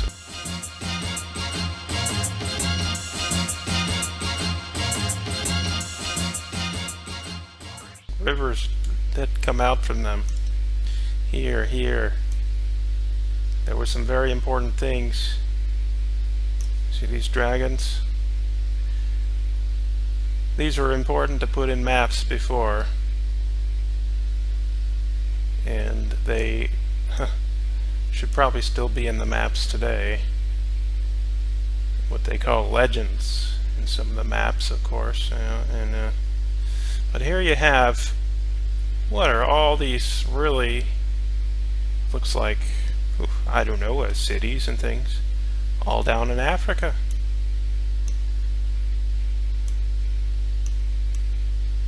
Looks like they have more there than they had in Europe. And here you have, we're gonna probably have to be going back to South Africa. As you can see on the maps I've shown you, that is the north. Well, maybe it's not north, but it could be. It's supposed to be at the top of the map. Okay, I think we have our maps backwards. And now one more. Looky here. What do you have here? Europe. It's all down here. Okay, I don't know if you can see it well, but it's upside down. This is Europe. Of course, they tore out part of Germany there. That's a shame. I don't know why they did that. Maybe some secrets we need there, but yeah, these older maps. This is the if you want to look it up, there's the name, is Sahara Structure. This one is also about 1,000 years old. Very important things in here, creatures and things that we should really know about. Pretty good resolution copies available easily online. But here's, I believe this is all part of Africa. And looks like white people were there. You have again lots of monsters and animals, okay? It's good they put that in a map. I mean, you want to know what's going on. But yeah, here we are, Africa. You have all these castles and so forth. Again, just going through here.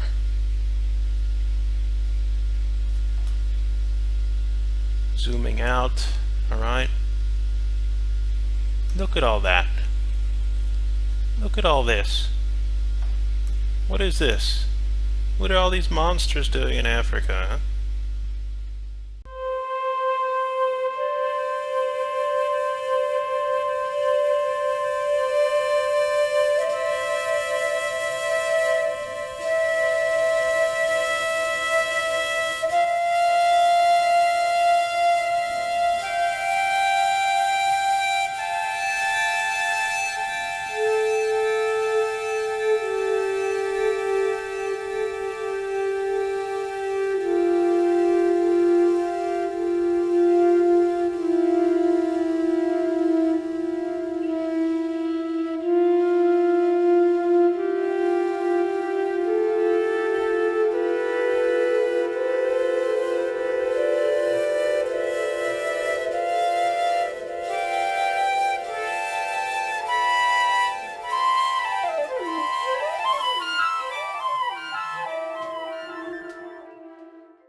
Africa was almost an unknown continent to the Europeans by the mid-19th century.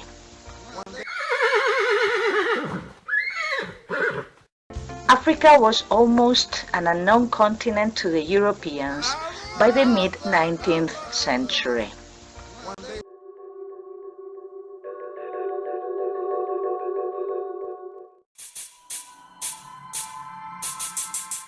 The Muslim world was established on the north and east coast and on the island of Madagascar. Their commercial activity was limited to just the bordering areas. They hardly ever adventured into the continent. There were some commercial expeditions in search of gold or ivory, or some more stable settlements, such as those of the High Niger or Sudan. In addition to this, since the mid-15th century, the Portuguese had been exploring the coast of Western Africa. They had rounded Cape of Good Hope and gone up the coast of Eastern Africa in an attempt to reach India.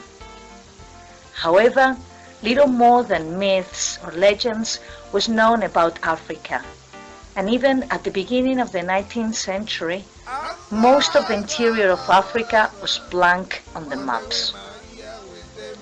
It was the industrial and technological developments in Europe that allowed the opening of the African continent, and explorers, travelers, or missionaries were eager to go there.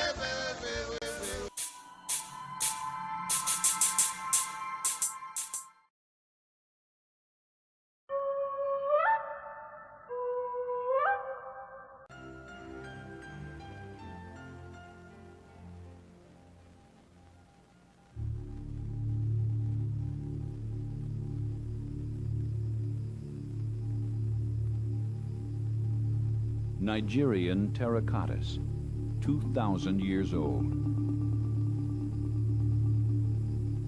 The magnificent bronzes of Ife and Benin. African civilization has ancient roots and a history that goes back long before Europeans arrived in the 15th century. Africa gave birth to a number of states and empires, especially along the coastal plains of the east and in the west south of the Sahara. Historians are beginning to chart the rise and fall of African civilizations, most of which had no written language. Today, emerging from centuries of colonial rule, all of Africa's nations are young countries. Today, emerging from centuries of colonial rule, all of Africa's nations are young countries.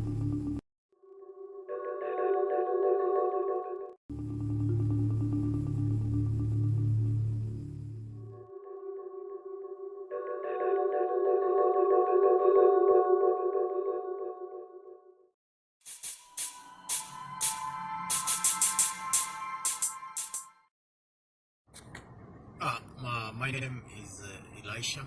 I'm from Kenya. I was born and raised in Kenya. I'm a Luo. The Luos, from the word, from the, let's say the morpheme of the word Luo is to follow. That's the meaning.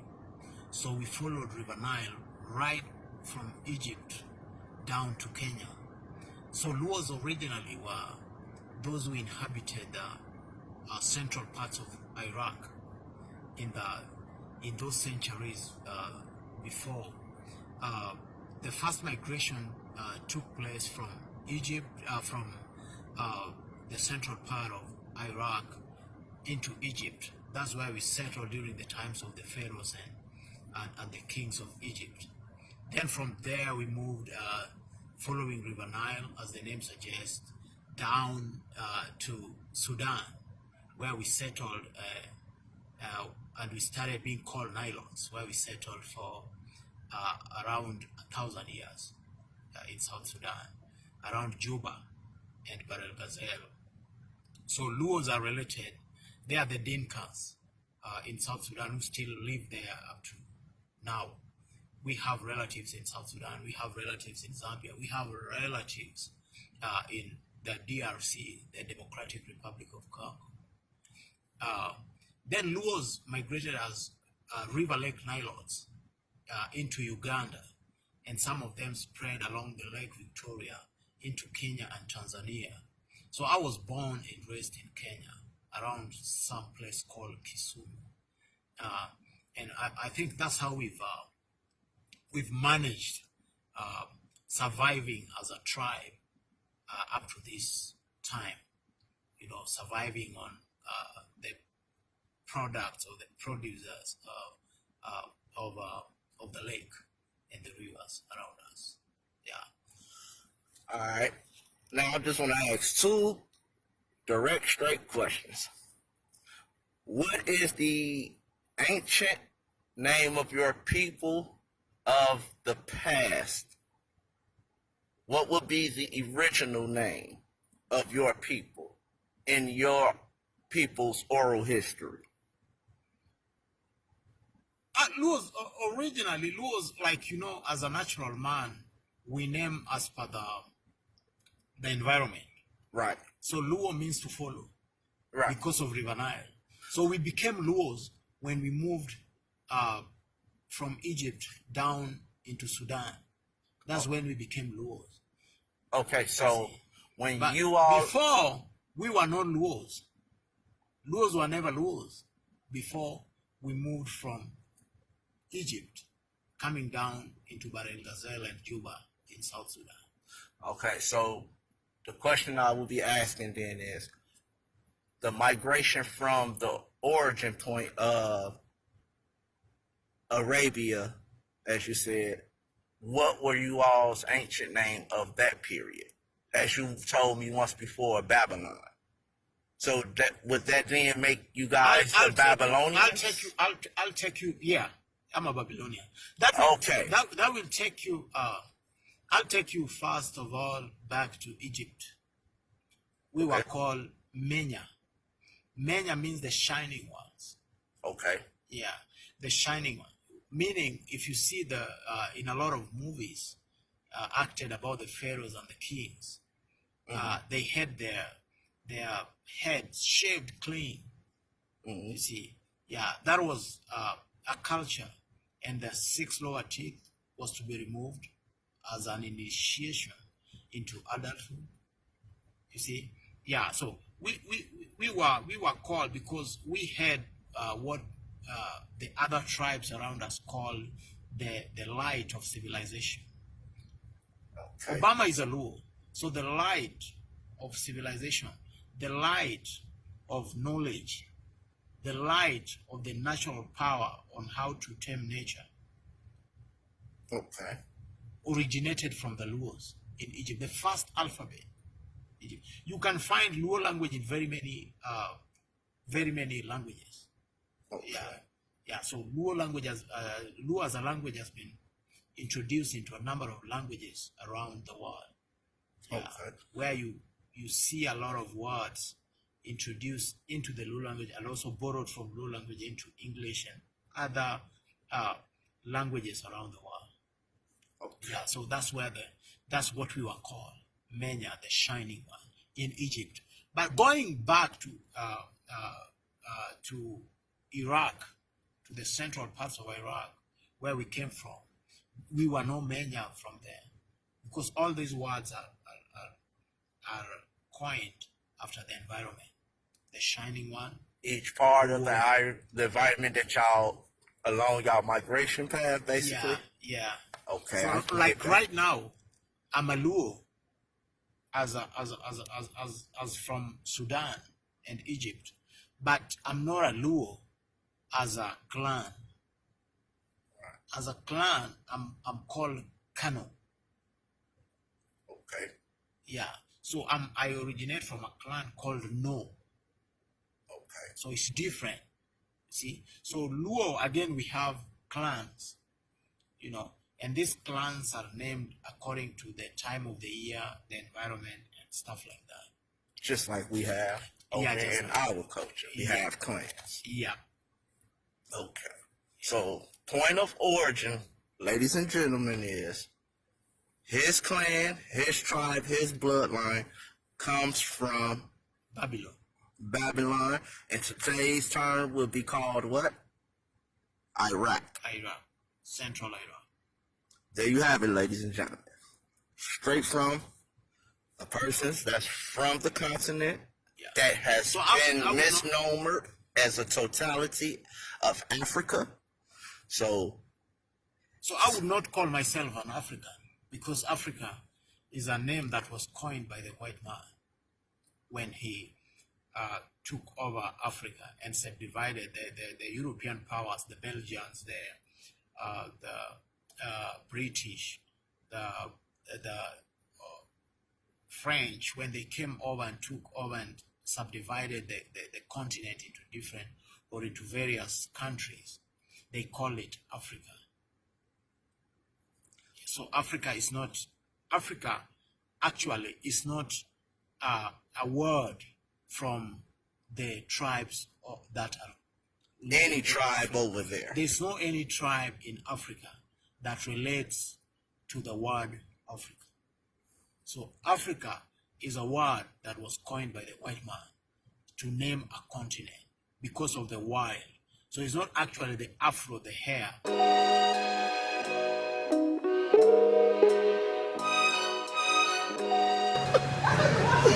at her. Mentally wrong. Something's wrong with you. Something's wrong with you. If you have a beautiful mother, you won't even take me a picture. If this was a guy, we'd have had a war star already. You're black American, you're trash. I'm from Kenya, Africa. You're black American, you're trash like your mothers. I'm trying to put a war star, yo. You're black American, that's why you're worshiping me. That's why you're worshiping me. You have to take me a video like I'm a celebrity. But you have ugly, stupid mothers. You're black American. You're trash. I'm from Kenya, Africa. My mother told me in Kenya, don't ever associate with black American. You're trash. Low self-esteem. You're not a man.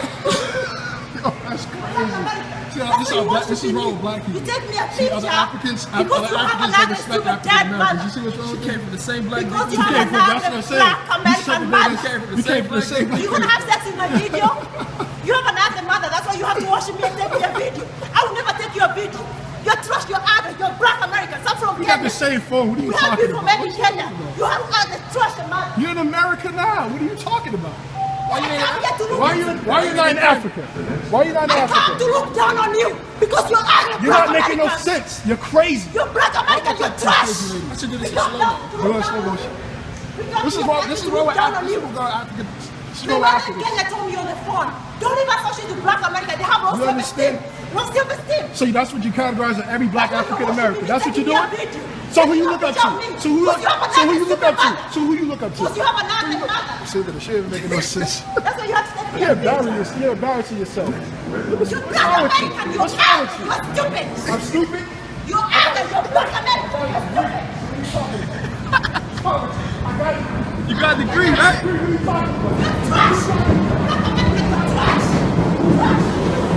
Look at this shit.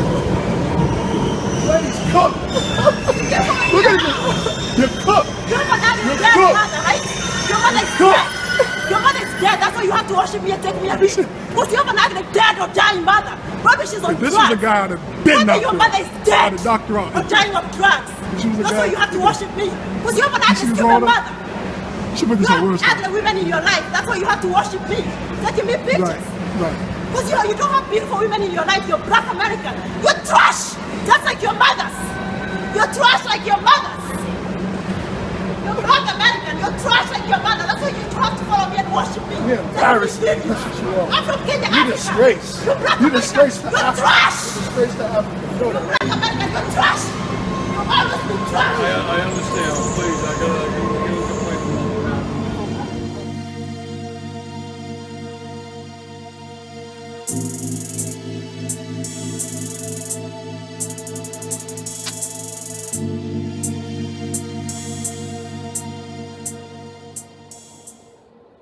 From your parents, never mention of any Africans being in the family.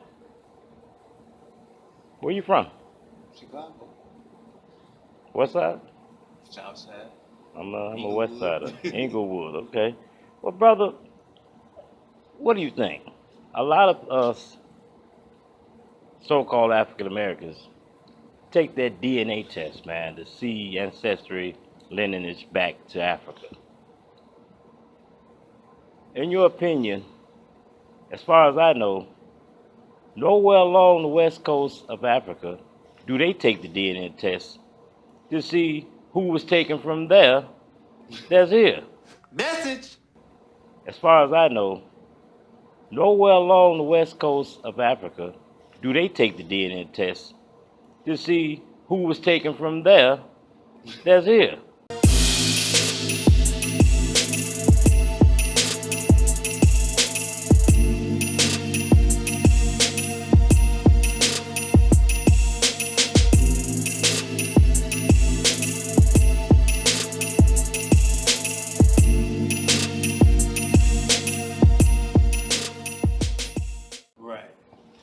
Had you ever wondered why, man? All American Negroes taking the test to find out, since of that Atlantic slave ocean ride story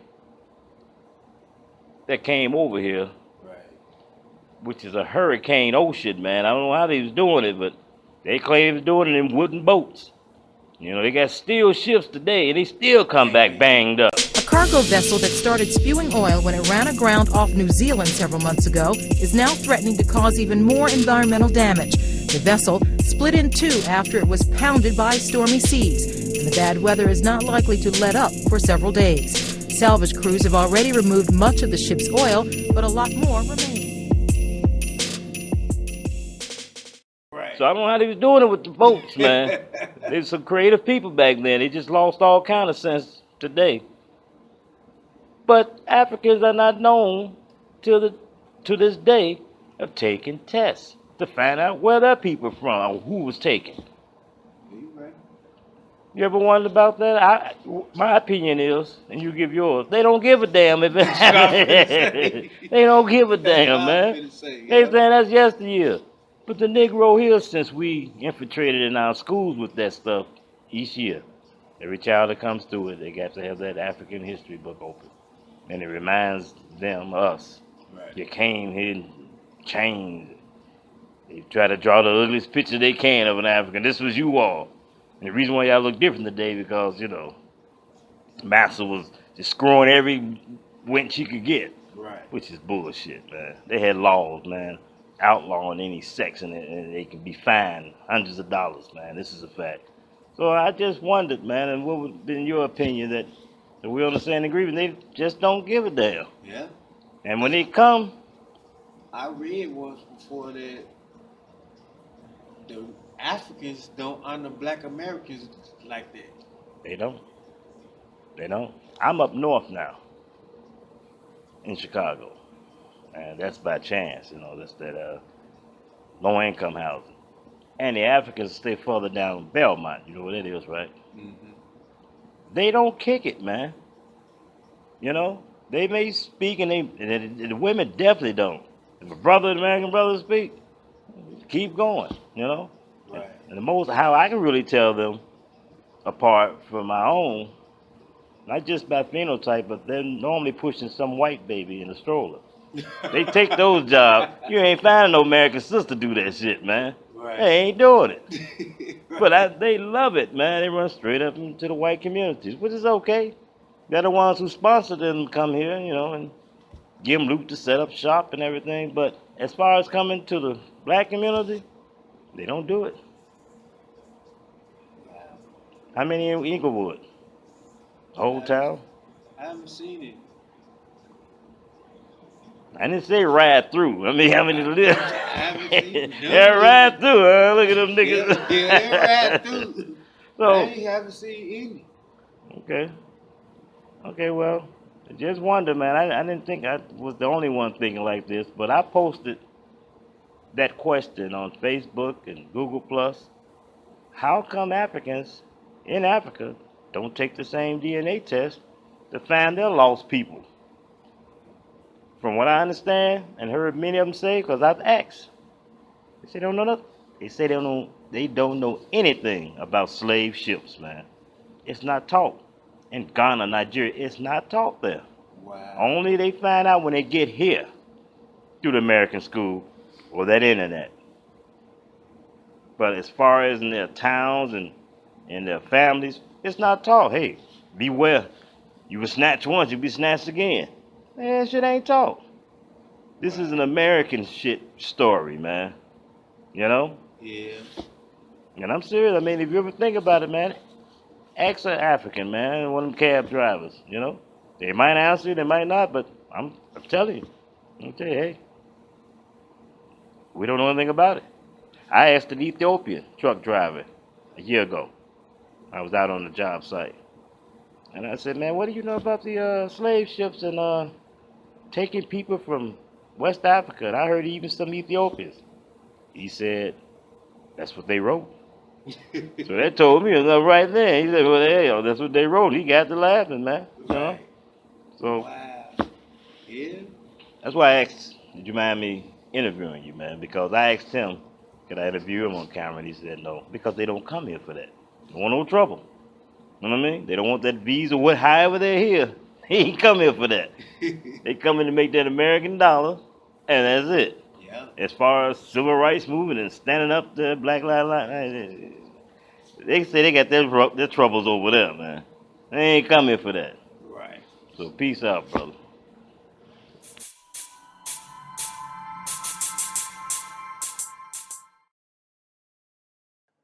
I want to say this to us. There are those who come to me all the time,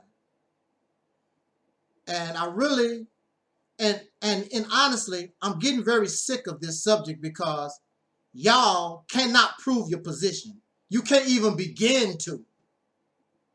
This is 2018, and what they was talking about in 1951, 1939, 1920, or whatever, don't mean nothing.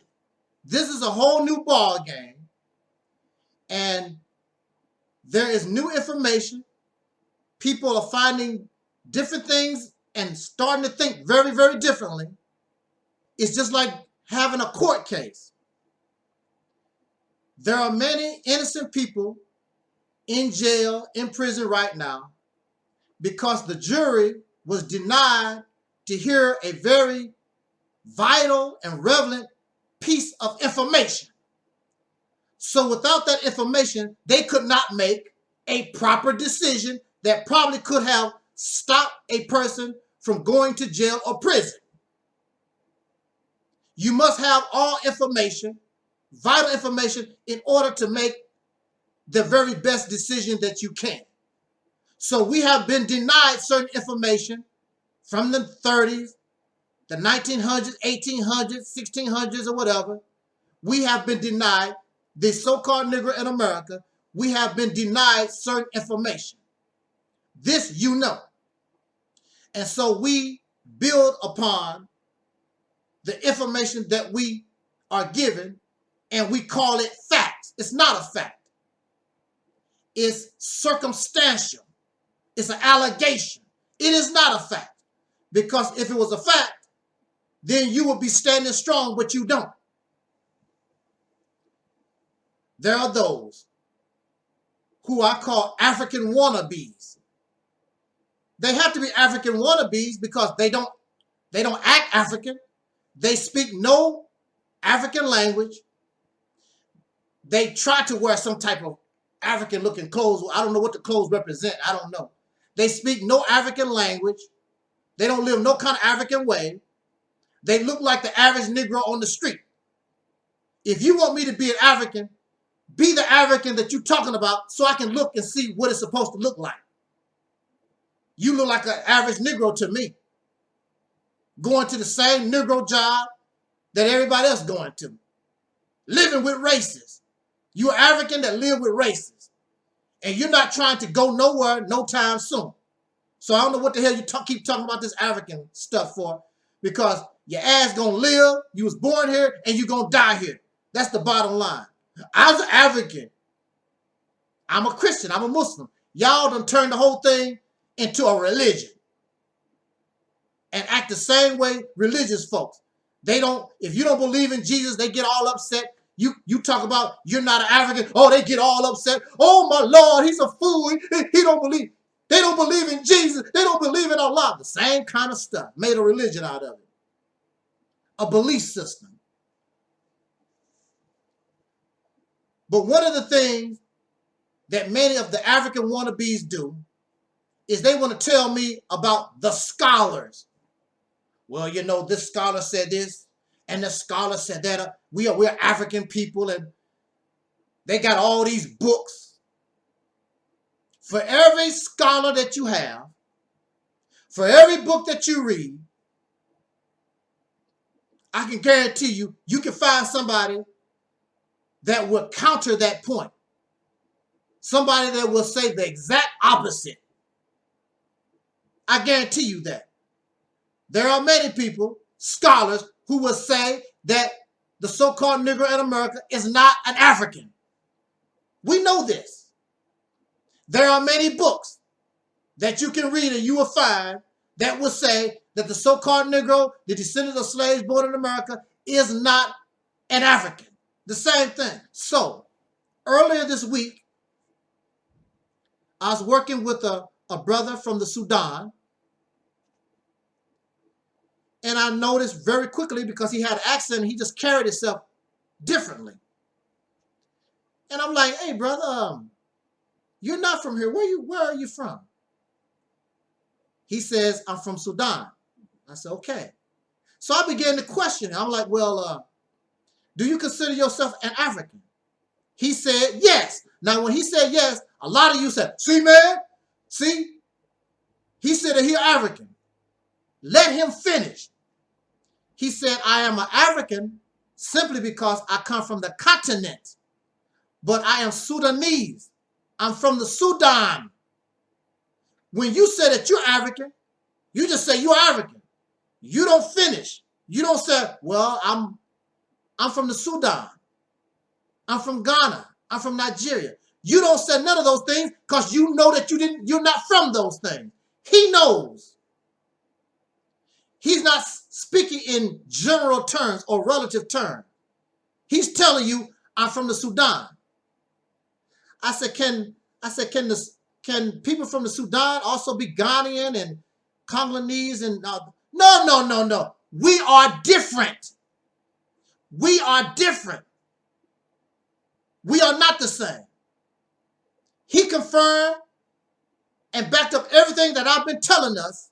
If you use common sense, I don't have to tell you nothing, but we don't want to use common sense. There are countless different looking tribes and languages on that continent. You cannot be all of them.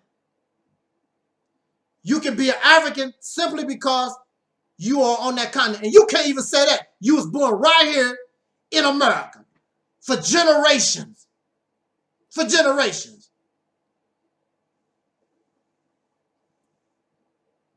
And I asked him, do you believe that the dark-skinned people here in America, do you believe that we're African? He said immediately, no. He told me we don't fit in the continent. We become a people of our own. Whatever that is, we are not Africans. This coming from a person that you would call a for real African from the Sudan. He said, no, you are not. You're not African. You are something different. He said, when you go to the continent, I'm very sure the people there immediately see that you're different. You're not. I don't care what you look like. Somebody keep telling me, oh, you know, you look like so-and-so. It don't make no difference. Those people, just like we know when they come over here, they from so-and-so. We immediately know they are not us. They know immediately we are not them. This is not to say we are not brothers and sisters and we're not related and we're not related and we're not family. That's not what is being said. What is being said is that you are not them. You are not an African. We are not Africans. Never was an African. Never will be. And in reality, you don't want to be no damn African. Because if you wanted to be an African, you would learn a language. You would eat their food. You would turn yourself into them. But you a Negro. You ain't trying to make no attempt to be nobody except a damn Negro. An African wannabe. That's all that you are. And so here is a person from the African continent telling you the same thing. But because you believe what you believe, you're not going to believe him either. He don't know what he's talking about. Well, he's an African, what you want to be. He's from the continent. He's from the Sudan. That's what you want to be. And he's telling you you're not him. So he's here in America trying to make some money to send to his family. No more, no less. He's not interested in being an African American, a real African American, Sudan American, whatever you want to call it. He's not interested. He's here. His mission is to make money to send to his children back home. He has no intent to bring his children to become dark Europeans like us. He does not want his children to be influenced by American society. Only the American dollar they can spend. That's all only thing he's interested in.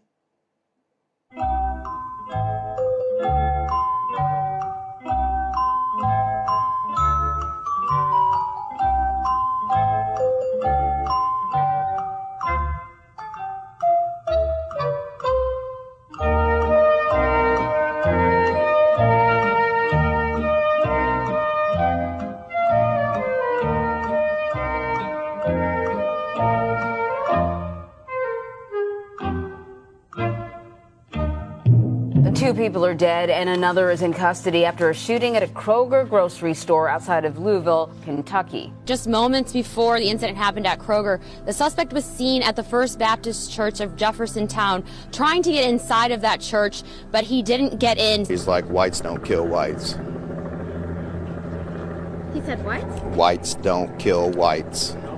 While Bieber was trending for eating a burrito and conservatives were flooding your feed with conspiracy theories about the numerous pipe bombs sent to prominent Democrats and ways to deflect from the MAGA truck, this news was buried. It's a story of unimaginable hatred and ugliness, yet it was deemed less newsworthy. The story of an armed white man who tried to gain access to a black church, but failed, who then entered a supermarket and killed 2 black people. A man with a prior history of hatred towards black people shot these 2 innocent citizens, only to then tell a bystander who approached him, "Don't shoot, whites don't kill whites." Police arrived and of course peacefully took the shooter into custody.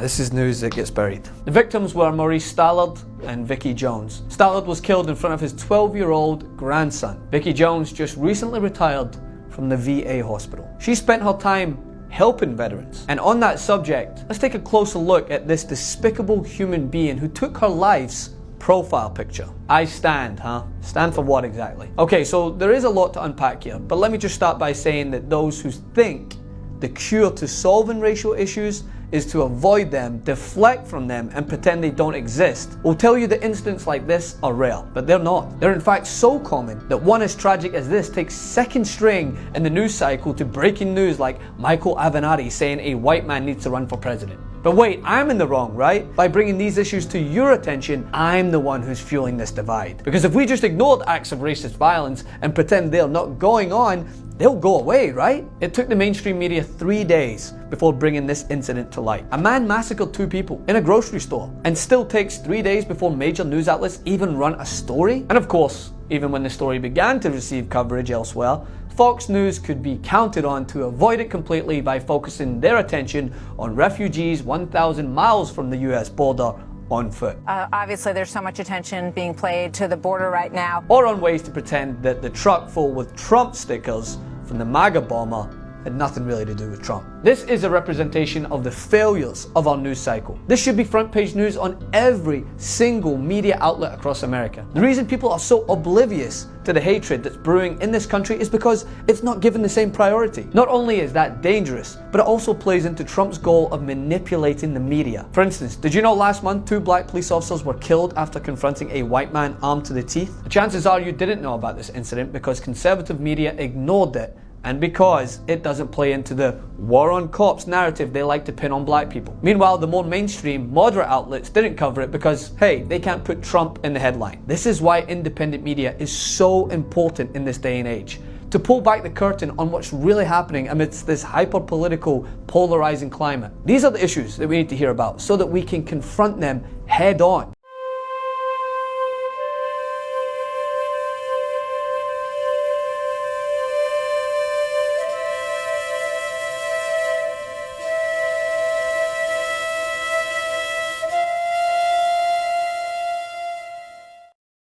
On a story we've been following all week. Hannah Stevenson, the 16-year-old girl from Detroit, accused of stabbing a classmate to death with a screwdriver last month.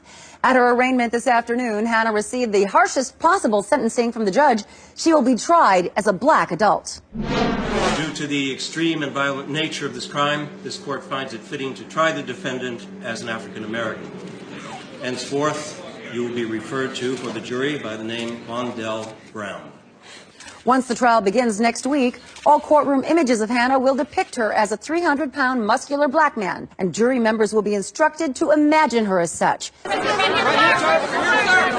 going to do our best to make sure that Hannah is treated with the sympathy and sensitivity that she, as a photogenic white girl, deserves. This is America. Nobody deserves to be treated as a black man.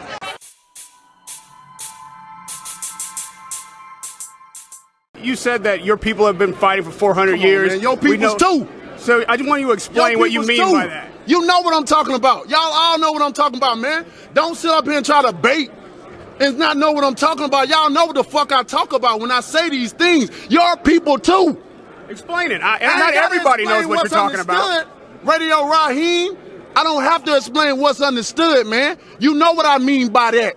You know what I say by that. I ain't got to go further.